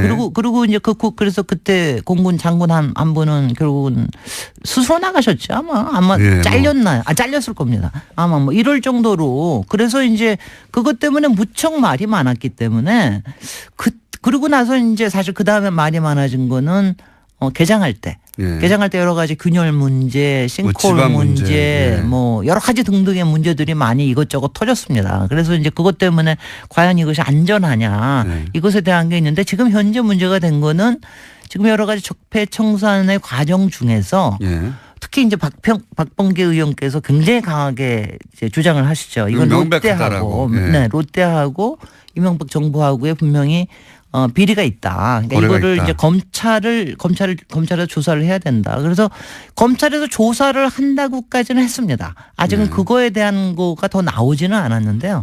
그런데 지금 그런 상황에 있기 때문에 뭐 이게 그러니까 근데요, 제가 아무리 봐도 세계에 이런 일이 없습니다. 이 정도 그러니까 규모의 건물에. 이 정도 규모의 건물에 예. 이 그야말로 정도의 군의 비리가. 공항을 예. 가지고 그걸 틀어내면서 이런 정도의 편법과 특혜를 가지고 했던 예가 없어요.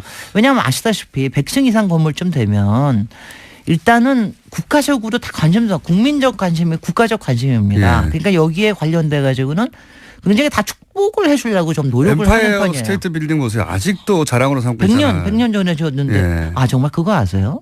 엠파이어 스테이트 빌딩도 거기도 한번 헬기는 아니에요. 당시는 경량 비행기 부딪힌 적이 있었습니다. 아, 그래요? 한 60년대인가 그랬는데 그 중간에 그때는 이제 거기도 안개가 많이 끼는 데거든요. 예. 그래서 안개가 끼다가 한 번은 그 경비행기라고 그러죠. 경비행기가 충돌했는데. 중간에 충돌을 했는데 한 60몇 층쯤에 충돌을 했는데 그건 뭐냐 하면은 월드 타워 무너진 테러로 무너진 예. 그 월트레이드 타워. 트레이드 타워하고는 좀 달리 이거는 구조가 워낙 큰 제가 트레이드죠. 100년 전에 그냥 석도로 지었잖아요.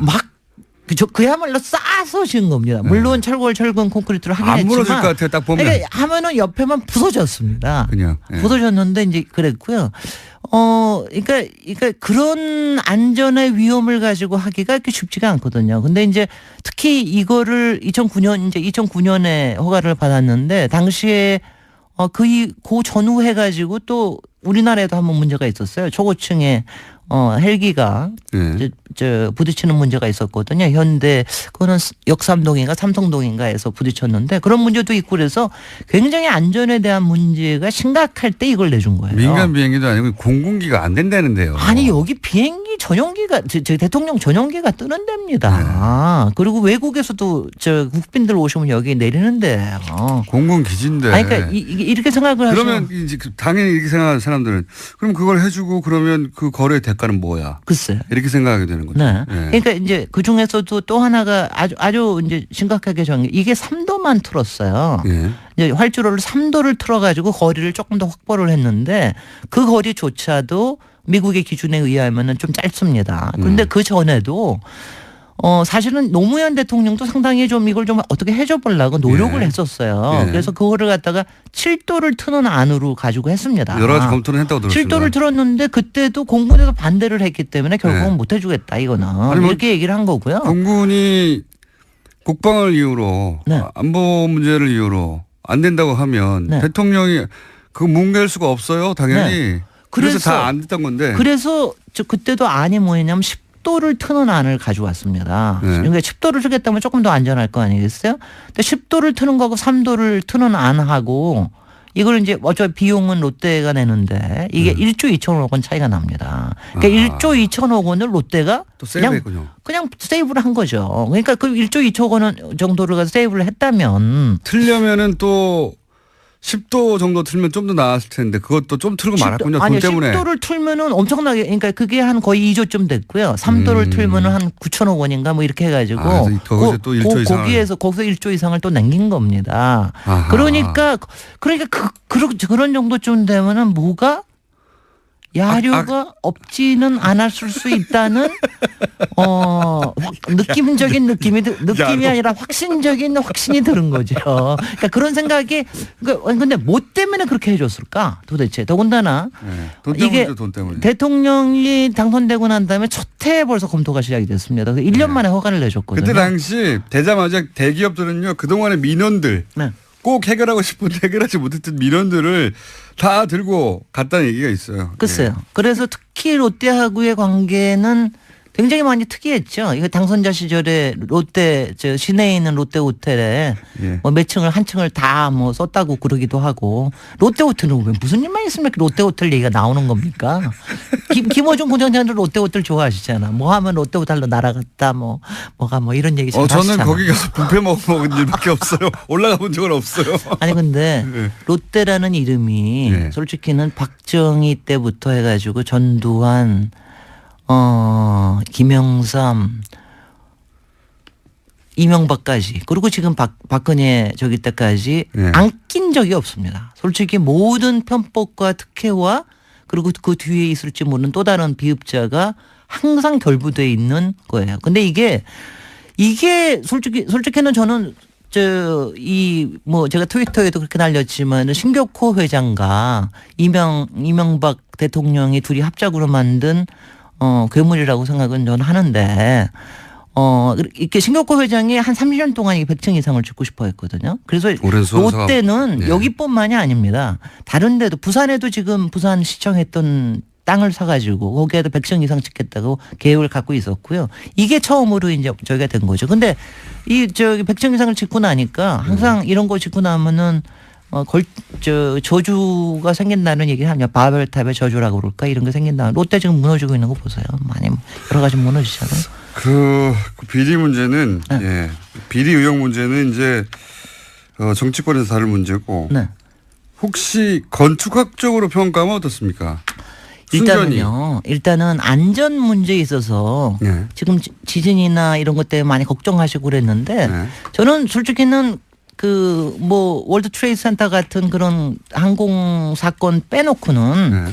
솔직히는 안전 문제에 대해서 그렇게 이렇게 너무 걱정은 안 하셔도 될 거라는 생각을 합니다. 이게 이제 외국 설계 회사가 설계를 했고 사실 최근에 그런 여러 가지 등등의 문제가 있었지만은 설마 그 문제까지는 있지 않다. 그리고 제가 자료를 보면은 여러 가지 설계를 잘한 것 같이 보이기는 해요. 그래서 그 문제는 아닌데 저는 미학적으로는 굉장히 문제가 있다. 이게 미학적으로는 저는 몰랐는데 오늘 누가 얘기를 하더라고요. 이게 반지의 제왕에 나오는 어떤 타고 왜 사우론의 눈처럼 보이냐 하면은 맨 위에 있는 첨탑이 올라가는데 그 사이가 이렇게 틈이 있어요. 아하. 그 사이에 이렇게 빛이 나오거든요. 그게 사우론의 눈처럼 생겼다. 이래가지고 하는데 저는 하든 간에 이렇게 대충 바깥에서 보고 오면은 이렇게 관심도 안 생기거니와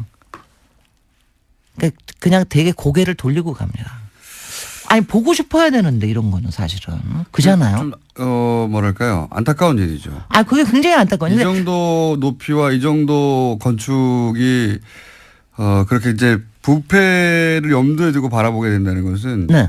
굉장히 안타까운 일. 앞으로도 계속 그럴 테니까요. 그러니까 이명박 대통령이 사실은 남긴 건축물이라는 게 별로 없는데 이거에 대한 저주를 좀 남기는 게 아닌가 하는 생각이 들어요. 왜냐하면 굉장히 안 좋은 겁니다. 그러니까 이게 사람들이 솔깃하게 뭔가를 흔쾌하게 얘기하기가 굉장히 어려운 거예요. 말하자면은. 그러니까 말씀하셨듯이 뒤에 야로가 있을까 봐. 네. 근데 이제 야로라고 하니까 사람들이 이제 문자를 많이 냈어요. 속어다, 뭐 전문 용어다 그런 말 쓰지 말라. 네. 순우리말입니다. 네. 일본 말도 아니고요. 네. 속어도 아니고 순우리말이에요. 근데 아니, 근데- 어감이 이상해가지고. 아니 근데 찾아보시면은 야로와 야료가 있는데 저는 야로로 얘기한 거고요. 그러니까 이거는 우리말입니다. 저는 여기까지 해드리겠습니다. 네. 김진일 박사님이었습니다. 예, 감사합니다. 안녕. 안녕. 안녕하세요. 김호준입니다. OECD 한국 최저임금 법인 세율 인상 우려. 어제자 조선일보 경제면 기사 제목입니다.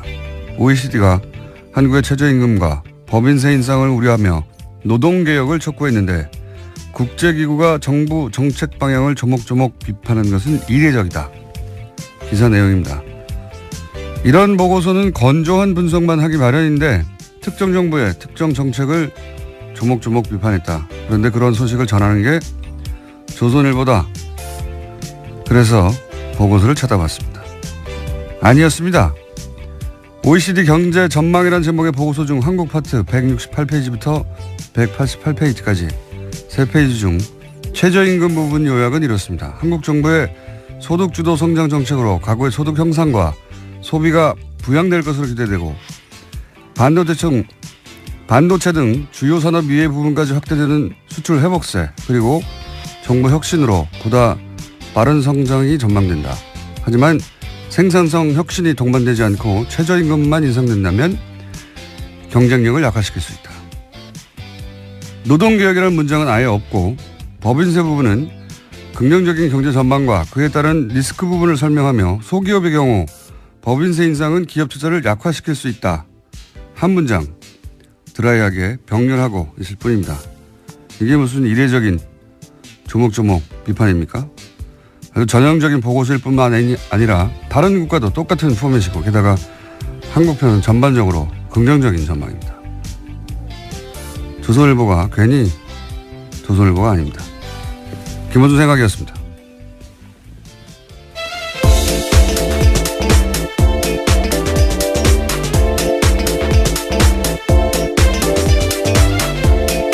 시사인의 김은지입니다. 이런 거 안 쳐다볼 거라고 생각하나 봐요. 그래도 굉장히 꼼꼼하게 찾아보셨네요. 저는 이런 거 다 쳐다봅니다. 궁금해가지고. 그래? 그럴 수도 있고 아닐 수도 있잖아요. 예. 그런데 이제 이례적이다. 뭐 이렇게 해서 특히 해외에 나온 보고서나 해외 기사나 해외 사례 얘기하면 다 찾아봅니다. 저는. 예. 전혀 사실과 다르다. 예. 훌륭하다. 조선일보. 예. 자, 첫 번째 뉴스는 뭡니까? 네, 원세훈 전 국정원장이 특수활동비를 해외로 빼돌린 정황이 포착됐다라는 건데요. 검찰이 수사에 나섰습니다. 검찰은 국정원이 2011년 말에서 2012년 초 특활비 200만 달러를 미국 스탠퍼드 대학으로 송금한 과정 등에 대해서 자료를 넘겨받아서 검토하고 있다라고 하는데요. 이와 관련해서는 국정원 기조실 관계자들에 대한 진술도 확보했다라고 합니다. 원 전 원장의 지시로 200만 달러를 송금했다라는 건데요. 뿐만 아니라 현지의 주택을 구입할 목적 등으로 특활비를 추가로 빼돌렸다라는 의혹도 검찰이 수사하고 있습니다. 원세훈 전 국정원장 특수활동비 해외 유출 그리고 착복 의혹에 대해서는 사실 주준희 기자하고 제가 오래전부터 의혹이 있다고 제기해왔던 바 또 JTBC가 특종을 네, 어려부터 얘기하는데 영화로도 만들었어요. 사실 영화에 일부 들어있는데 제가 대략 알고 있는 사연이 이렇습니다. 원세훈 원장이 말하자면 은퇴를 대비해서 스탠퍼드 대학에 그 1년인가 연구원으로 있었던 적이 있거든요. 그때 아마 마음에 들었나 봐요. 2006년이었습니다. 예, 그게 마음에 들었나 봐요. 예, 날씨도 좋잖아요, 거기가. 그래서 거기에 돈을 내고 일종의 거점을 만들어서, 예, 연구원 자격으로 이후 본인의 활동 거점으로 계속 삼으려고 했던 그런 구상이 있었나 봐요. 예, 그래서 그쪽으로 돈을 빼돌렸다. 예. 이거 하나 하고 어제 이제 JTBC 보도는 안 나왔는데 캐나다에 가족이 있습니다. 네. 가족이 있기도 있는데 그 캐나다 쪽으로도 이 빼돌린 의혹을 주장한 바 있습니다. 저희가 의혹이 있다고. 그리고 이렇게 돈을 빼돌리는 과정에 외교 행랑을 이용하기도 했다 하는 제보가 있었기 때문에 저수지 게임이라고 저희가 예. 지나간 다음에 자꾸 언급하게 되는데 그 영화에서도 내용이 일부 나옵니다. 원세훈 원장이 그럴 때 수행하는 국제원 직원들은 두고 혼자서 캐나다를 넘어갔다 왔다. 네, 이런 얘기도 저희가 했었고요. 그리고 이제 그 빼돌린 특활비가 혼자 다 착복한 것이냐, 이명박 전 대통령에도 가지 않았을까 하는 그런 의혹. 네, 또 주진우 사실은- 기자가 자신의 책에도 그런 네. 내용을 썼던 걸 기억하는데요. 네, 따져봐야 하고요. 게다가 이제 캐나다에 계속 주목하는 이유는 대표적인 자원외교 의혹 중에 하나인 그 하베스트 인수. 그건 하나로 뭐 2조 이상 손해를 본 가장 대표적인 자원외교 실패 혹은 자원외교 의혹 사건인데 그 손해를 본 그 하베스트 회사가 캐나다에 있는 거고요. 예. 그때 그 거래 은행이 또 로얄 뱅크 오브 캐나다라는 것인데 저 뉴스공장에서 몇 주째 다루고 있는 농협 210억 투자 사건 그 사기 사건의 거래 은행도 똑같은 로얄 뱅크 오브 캐나다예요. 예. 캐나다 쪽으로 이명박 전 대통령 시절 그런 돈이 사라지는 의혹이 많았고 의혹 사건이 많았고 은행도 같은 은행이고 원세훈 국장도 캐나다로 그 특활비를 빼돌린 의혹이 있다라고 저희가 주장해 왔습니다. 네. 지금은 이제 그 미국으로 왜냐하면 계좌가 나왔으니까요. 미국으로 부결시켰었는데 여기에 대해서 어떻게 생각하는지 물어봤습니다. 그러니까 이제 농수산물 같은 경우에는 네. 예를 들면 한우 네.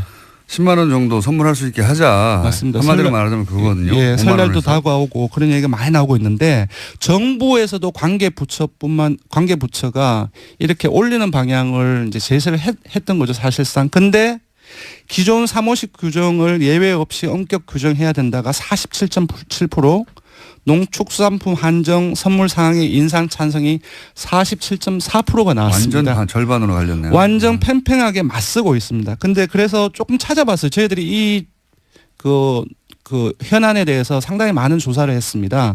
작년 9월에 이게 시행이 되었죠. 김영란법이. 그 시행 직전 8월에 조사를 했는데 그때는 기존의 그 규정을 엄격 시행해야 된다가 59.3%로 상당히 높게 나왔고요.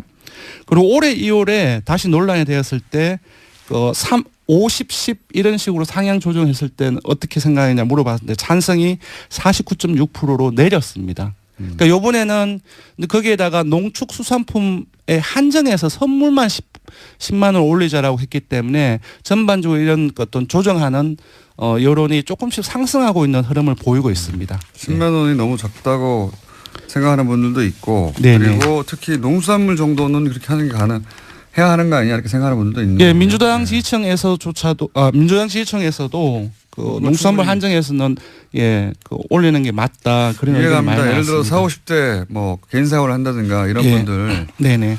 이런 분들은 그런 걸 느낄 것 같아요. 예. 네. 그게 꼭 그 청탁이 아니어도 네네.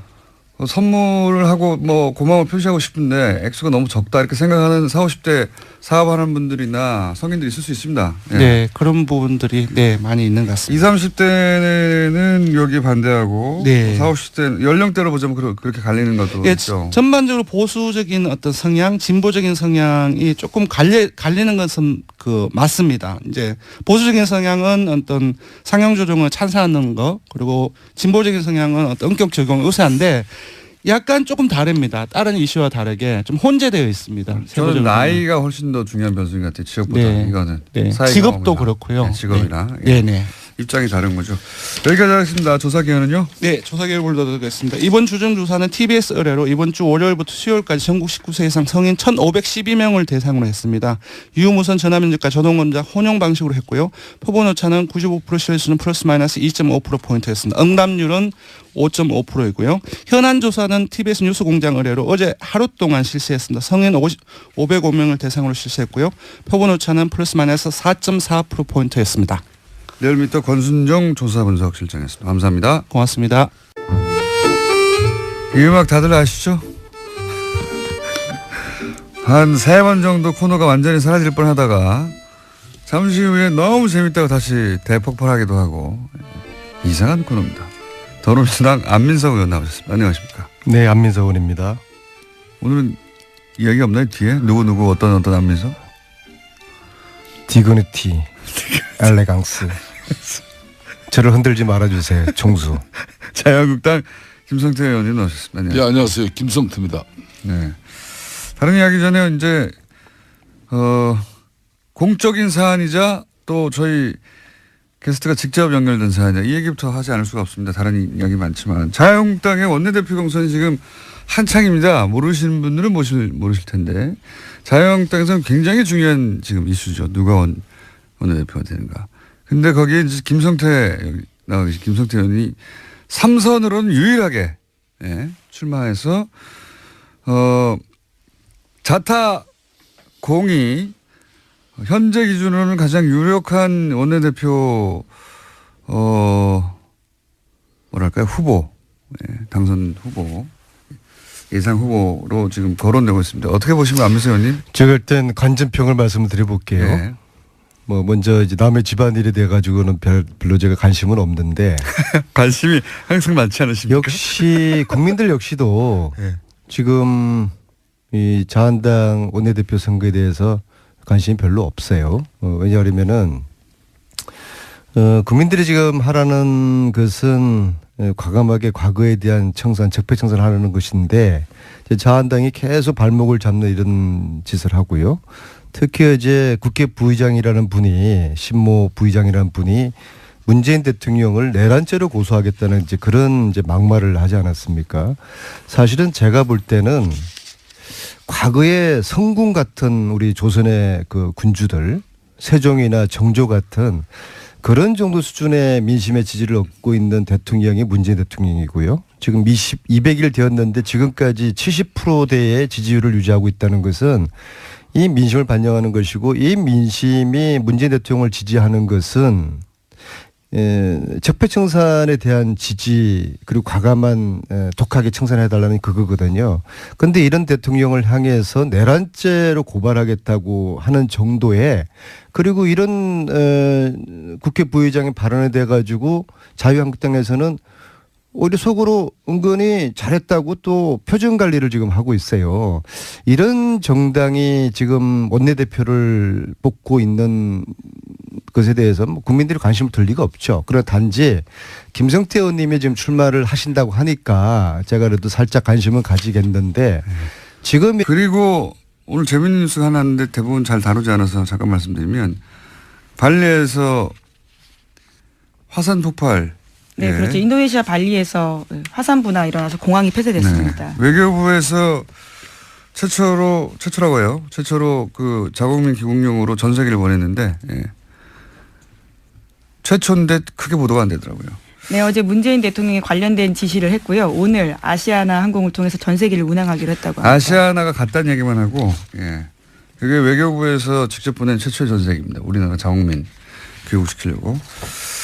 재밌는 뉴스인데 별달리 보도가 안 되길래 언급했습니다. 여기까지 하겠습니다. 예, 시사인 김은지였습니다. 감사합니다. 자, 바로 이어서 리얼미터 그것마저 알려주마. 자, 대통령 지지율 한 1, 2% 내에 있죠. 왔다 갔다 하는 게. 안녕하십니까. 권순정 실장님 나오셨습니다. 네. 1, 2% 이내에 올라가나 내려가나 마찬가지죠? 네, 마찬가지지만 내용 분석을 해보면 네. 흐름이 좀 잡히긴 합니다. 4주 연속 상승 흐름이었습니다. 그런데 네. 이번엔 소폭 빠졌습니다. 빠질 때가 조금 되지 않나 싶은데요. 아니, 1.8%포인트 하락해서 71.2%였습니다. 네. 그리고 부정평가는 2.5%포인트 오른 23.9%였고요. 그래서 사실상 큰 폭의 하락은 아니고요. 많은 분들이 어제 북한 그 미사일 발사 때문에 내렸나라고 오해를 하실까봐 일간을 준비를 했는데요. 27일 월요일에는 72.5%, 28일 화요일에는 70.4%, 29일 수요일 어제죠 71%로 올랐는데 여기 잘 보시면은 약간 화요일 날 약간 내려 다시 올라가는 거네요. 약간이 아닙니다. 29일 수요일의 그 구성은 28일 전날 500명하고 당일날 500명 구성인데요. 전날 화요일날 500명은 69%까지 떨어졌고요. 어제는 73%까지 올랐어요. 그래서 미사일 이제 조금 더 며칠 더 봐야 되겠지만 어제는 73%로 올랐고 500명 분이 화요일 날은 70%대로 70% 69% 예, 69.4%로 내렸습니다. 그래서 그럼 이제 5월 통합을 화사에 하면은 무슨 일이 29일 있었죠? 일간 집기가 71%인데 네. 이제 이렇게 분리해서를 보면 기본적으로 어제 그 나왔던 그 하루에 영향을 미쳤던 부분들은 사실상 탄도미사일이 그게 아니군요. 예, 이 빠진 것은 오히려 그 원인이 탄도미사일 아니었다는 발사되고 거죠. 나서는 올라갔네요. 그렇습니다. 며칠 더 봐야 되겠지만 어제는 오히려 올라갔습니다. 그래서 그러면 월화 사이에서도 주요한 뉴스 중에 언론이 많이 다룬 거는 김관빈 맞습니다. 인관빈 제가 쭉 훑어봤는데 네, 그거가 가장 이제 크게 예, 보여요. 김관진 그 인관빈 그 지난 주 후반에 이제 잇따라 그 석방되는 과정 속에서 주말 또 월요일까지 그 일부 언론 그러니까 주요 보수 언론이죠. 그 속에서 종편 논란을 포함해서. 예 엄청나게 보도가 확산됐고 그러니까 죄 없는 사람이 이제 풀려났다는 식의 보도가 네네 보수 매체와 정편을 통해서 굉장히 많이 보도가 됐는데 맞습니다. 거기 노출됐던 뭐 50대 이상이나 혹은 뭐 영남 지역 이쪽에서 맞습니다. 죄 없는 사람 예 역시 죄 없는 사람이었구나. 네네 판사가 죄가 없어 풀어줬구나. 네네. 이렇게 받아들일 만한 뉴스들이 많았거든요. 예, 그 세부 분석을 해보니까 금방 말씀하시는 것처럼 동일하게 나타났습니다. 제가 잘 알아요 그런 거는. 예, 50대 이상 그리고 그 중에서도 60대 이상에서 무려 6.7% 정도가 빠졌고요.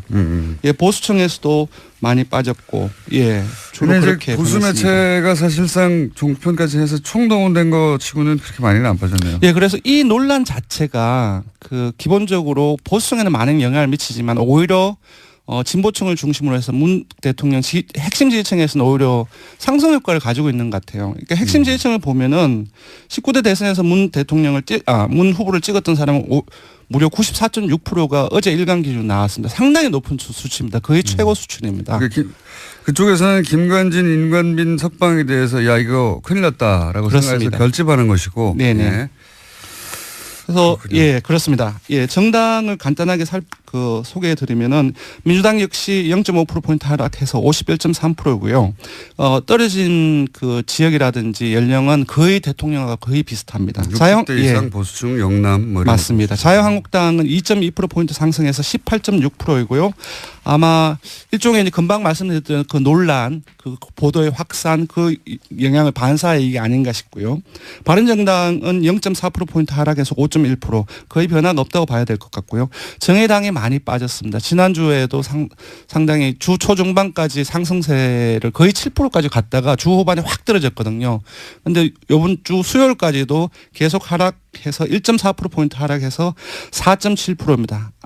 다 아시겠지만 김종대 의원 논란이 가장 중요한 원인인 것 같고요. 저도 이제 프레임을 잘못 잡았다고 얘기 한번 했었는데. 네, 국민의당은 지난주에 이어서 행보를 했습니다. 0.2%포인트 상승을 해서 4.7%이고요. 여전히 이번에는 정의당과 함께 4주째 최하위에 머물고 있습니다. 통합 논의가 그게 이제 갈등이 계속 보도되면 뭐 떨어질 수밖에 없어요, 사실은. 예, 초선 의원들이 그 집단으로 통합 논의 중단이라든지 그런 얘기를 했었고 유성엽 의원의 발언이라든지 계속 갈등이 이어지고 있습니다. 이번에 그것마저 알려주는 예. 조사는 뭡니까? 예, 되게 지금 논란이 되고 있는 부분들을 조사를 했습니다. 그 월요일 날 국민권익위원회에서 농축수산품에 한해서 선물을 5만 원, 10만 원으로 상향 조정하자라고 하는 어떤 그 청탁금지법 개정안을 부결시켰습니다. 네, 특검이 파악했던 대로 그 전에도 만났다는 게 이제 추가 증거가 나왔기 때문에요. 이런 진술들이 좀 힘을 얻고 있는 겁니다. 대부분의 뉴스를 제가 비슷하게 추정할 수 있는데 잘 모르겠네요, 이거는.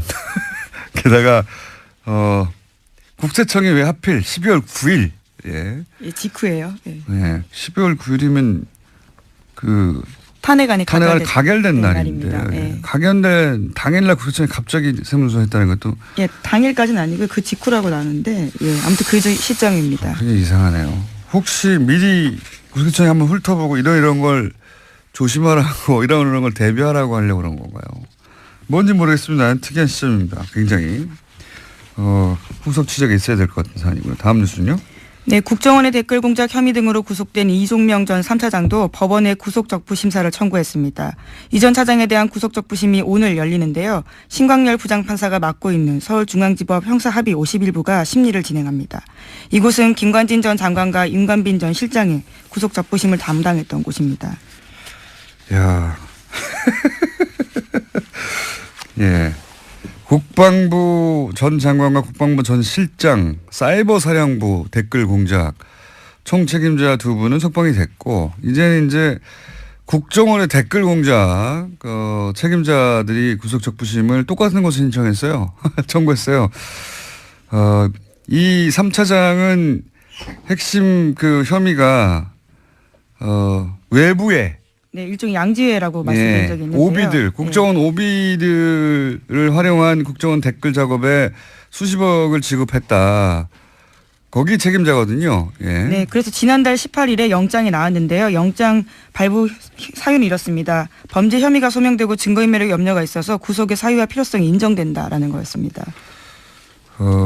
신광렬 부장판사가 과연 이 정도 상황에서 국정원 차장까지 국정원 3차장이면 원세훈 바로 아래란 말이죠. 그렇죠. 예. 네. 원세훈 이미 구속돼 이렇게 수감돼 있으니까요. 3년이 네, 확정돼. 거긴 이미 형이 확정됐습니다. 형이 확정됐으니까요. 그러면 이 지금 3차장이 국정원장을 제외하고는 댓글 공작의 최고 책임자급인데 지금 국방부 전 장관을 석방하자 상관이 석방되는데 그 지시를 따랐을 뿐인 부하는 석방하지 않을 수 없어서 말하자면 석방됐다고 치면 여기서 마찬가지가 될 것 같기도 한데 어떻게 될까. 신강렬 부장판사가 사이버 사령부는 최고 책임자들을 석방했고 이제 국정원 쪽도 남아있는 특히 오비들 국정을 은퇴한 사람들 중심으로 꾸렸던 외곽팀에 지급한 돈 혹은 지시한 혐의 이거 이제 구속된 사람 분인데 어떻게 될까요? 네, 이르면 오늘 안, 느리면 내일 결정이 됩니다. 네, 내일 또 이정렬 부장판사하고 다시 한번 연결할 가능성이 있을 수 있겠네요. 예. 만약에 석방이 된다면 제가 할 말이 많습니다. 네, 석방이 안 되기 때문에 대기 중입니다. 네. 참 다음 뉴스는요. 네, 이명박 정부 시절 유익 당시 청와대 비서실장이 국정원 직원들을 소집해서 헌법 교육을 했다라는 주장이 나왔습니다. 뉴스공장에도 출연한 바가 있는 김상욱 전 국정원 직원의 폭로인데요. 자신이 20년 가까이 국정원에서 일했는데 2008년에 이명박 정부가 들어서고 갑자기 유 전 실장이 직원들을 소집해서 헌법 교육을 했다라는 건데요. 굉장히 고압적인 자세로 너희가 이 정부를 거스리면 가만두지 않겠다라는 결연한 자세로 강연을 했다라는 겁니다. 대통령 비서실장이 국정원 가가지고 왜 정신교육을 합니까? 예. 제가 알기로는 처음 있는 일이고 그 이후로도 없었던 것 같은데 그 자체가 코미디죠. 그러니까 대통령 비서실장은 사실 대통령을 대리해서 온 것과 마찬가지거든요. 예. 네, 뭐 불렀다라고는 하는데요. 뭐 어쨌거나 만난 건 사실입니다. 국정원에서 대통령 비서실장이 와서 강연하라고 누가 그럽니까? 예. 간다고 그래서 대통령이 가서 정신교육을 한 것과 마찬가지예요. 그런 뜻을 전한 것과 굉장히 코미디 같은 일이 있었네요. 그런 일이 있었다고 합니다. 자, 오늘은 리얼미터 미니가 있기 때문에 제목만 체크하고 넘어가죠. 네, 국정원이 모든 수사권에서 손을 떼는 내용의 자체 개혁 법안을 국회에 보고했는데요. 이름도 바꾼다고 합니다. 대외안보정보원으로 지난 18년 동안 써왔던 국가정보원 이름을 내린다라고 합니다. 대외안보정보원이면 대안원이 되는 겁니까? 이제 네, 굉장히 낯서네요. 대보원이 되나요? 네. 대정원이 되나요? 뭐라고 약칭이 될지 모르겠는데 뭐 그렇다고 하고요. 그리고요. 네, 이건희 삼성전자 회장의 차명 계좌에 대해서 국세청에 과세가 임박했다라는 SBS 보도가 있는데요. 이자 배당 소득의 90% 세율을 적용한다는 데에는 여권과 과세 당국의 의견이 일치했지만 과세 규모를 좌우할 시점을 두고 이견이 벌어지고 있다고 합니다. 국세청이 왜 재벌편을 들어요? 국세청 얘기는 2007년 11월 이후에 대해서만 과세한다는 거잖아요. 이러면 얼마 안 돼요. 90%가 중요한 게 아니라 여기서 이제 여당은 무슨 소리냐 2008년에 불법 범죄 행위가 확인됐으니까 그 이전 5년 이렇게 되면 이제 몇천억이 되는 거거든요. 네, 과세 범위가 확 늘어납니다.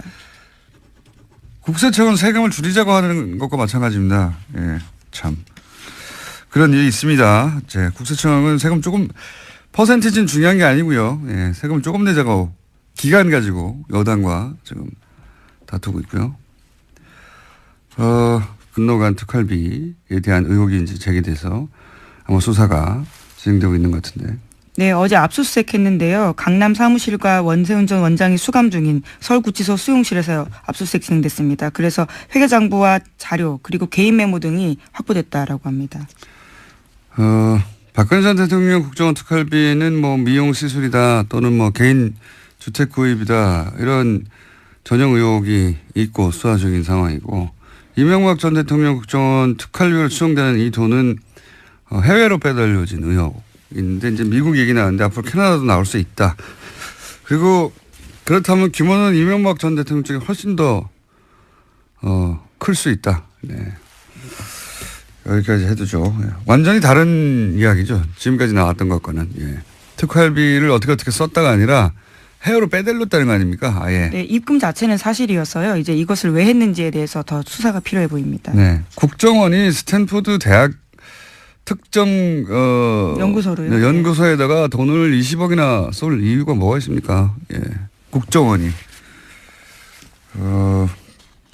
그런 이제 물증 하나가 나온 것이고 이게 다가 아닐 것이다. 다가 아닌 것으로 저도 알고 있고 수사가 진행되면 더 나오겠죠. 예. 전혀 새로운 이야기입니다. 이제 예. 저랑 주진영 기자가 주장만 하는 것이 예. 그때는 사실 그럴 리가 없다고 아무도 귀 기울여 주지 않았어요. 자, 그런 게 또 하나 나왔고요. 자, 다음 뉴스는 뭡니까? 네, 국세청이 지난해 12월부터 올해 2월까지 다스에 대한 세무조사를 벌였다라는 오늘 아침 조선일보 보도입니다. 다스는 아시다시피 이명박 전 대통령의 실소유주 논란이 불거지고 있는 회사인데요. 이 세무조사는 지난해 12월 9일 박근혜 전 대통령의 탄핵소추안이 국회에서 가결되고 헌법재판소에 접수된 직후에 시작됐다라고 합니다. 당시 조사는 2012년에 이어서 4년 만에 이어졌다라고 하는데요. 다스의 법인세 납부가 줄어들어서 이를 들여다봤다라는 것이 국세청 이야기입니다. 하지만 별다른 조치 없이 조사는 끝냈다라고 하는데요. 3개월 정도 회계 자료를 들여다봤기 때문에 국세청에 관련된 자료가 아주 많다라는 겁니다. 굉장히 이상한 조사예요. 그죠? 굉장히. 그러니까 그 직후에 예, 국회에서 가결된 직후라고 12월 9일 직후죠. 예. 직후에 국세청이 갑자기 다스에 대한 본사에 대한 세무조사를 실시했는데 왜 그랬을까요? 왜 하필 이 시점이었을까? 뭐 여러 가지 시나리오가 가능할 것 같아요. 그러니까 갑자기 세월호가 인양됐잖아요. 그것처럼 했었어야 하는 일들을 하지 않았던 정부 부처들이 이렇게 되면 정권이 연장되지 않을 수 있겠다. 보수 정권으로 싶어서 갑자기 미뤄왔던 일들을 했던 것인지 아니면은 여전히 당시 정권이 넘어간 상태는 아니기 때문에 정권이 넘어가기 전에 미리 세무조사를 받아두고 세무조사를 이미 받았는데 또 빠른 시간 내에 세무조사를 하면 정치적 세무조사라고 주장하려고 그런 건지 어떤 이유인지는 모르겠지만 굉장히 이례적이고 예, 특별한 상황에서 세무조사했던 것 같습니다. 이게 왜 하필 이때 세무조사를 했는지 그리고 아무 조치 없이 끝났거든요. 게다가 그렇게 하고 나서도. 예. 다스 쪽에서 소명을 했다고 하는데요. 미국 공장 사정이 어려워지면서 법인세가 줄었다라는 이야기를 받아들였다라는 거죠. 미국 공장 엘리바마 쪽에서 이제 비자금이 움직이는 의혹도 주진영 기자가 얘기한 적이 있는데 전반적으로 매우 좀 이상한 시점에 이상한 타이밍에 세무조사였고 이 세무조사가 왜 이루어졌는지 후속 기사도 나올 법합니다. 네, 매우 이상한 세무조사다. 여기까지는 해두고요. 다음은요. 네, 안봉근 전 비서관이 최근 검찰 조사에서 박근혜 전 대통령과 이재용 삼성전자 부회장이 2014년 9월 무렵에 청와대 안가에서 독대했다라고 진술했다는 보도가 나왔는데요. 박근혜 전 대통령과 이재용 부회장의 독대는 지금까지 3차례로 알려졌습니다. 그런데 그게 아니라 4차례라는 건데요. 어제 열린 이재용 부회장의 항소심 재판에서 특검팀이 밝힌 바입니다. 그러면서 특검팀에서는 안 전 비서관을 증인으로 신청했습니다. 이건 아마 그래서 숨겼겠죠. 뭐 왜 숨겼다고 저는 생각하냐면 나머지 했다고 하는 장소들은 개소식 센터의 개소식 창조경제인가요? 예. 창조경제혁신센터 개소식에서 한번 만났습니다. 그리고 여기는 공식적인 자리란 말이죠. 나머지는 청와대. 뭐 이래서 이것만 가지고 공식적인 면담이었다라고 주장하려고 했던 게 아닐까. 이번에는 별도 독대를 안가에서 했다는 건데 그래서 숨겼던 걸까? 이유는 잘 모르겠어요. 어쨌든 만났던 걸 숨겨오다가 예. 한 번 더 인정하게 된 겁니다. 예. 네, 안전비서관 같은 경우에는 자신이 직접 이재용 부회장을 안내했기 때문에 명확하게 기억한다 이렇게 진술했다는 거거든요. 관련해서는 다음 달 18일에 재판 증인으로 나온다고 합니다. 그때 이제 이재용 부회장이 그때 안 했다고 그랬거든요.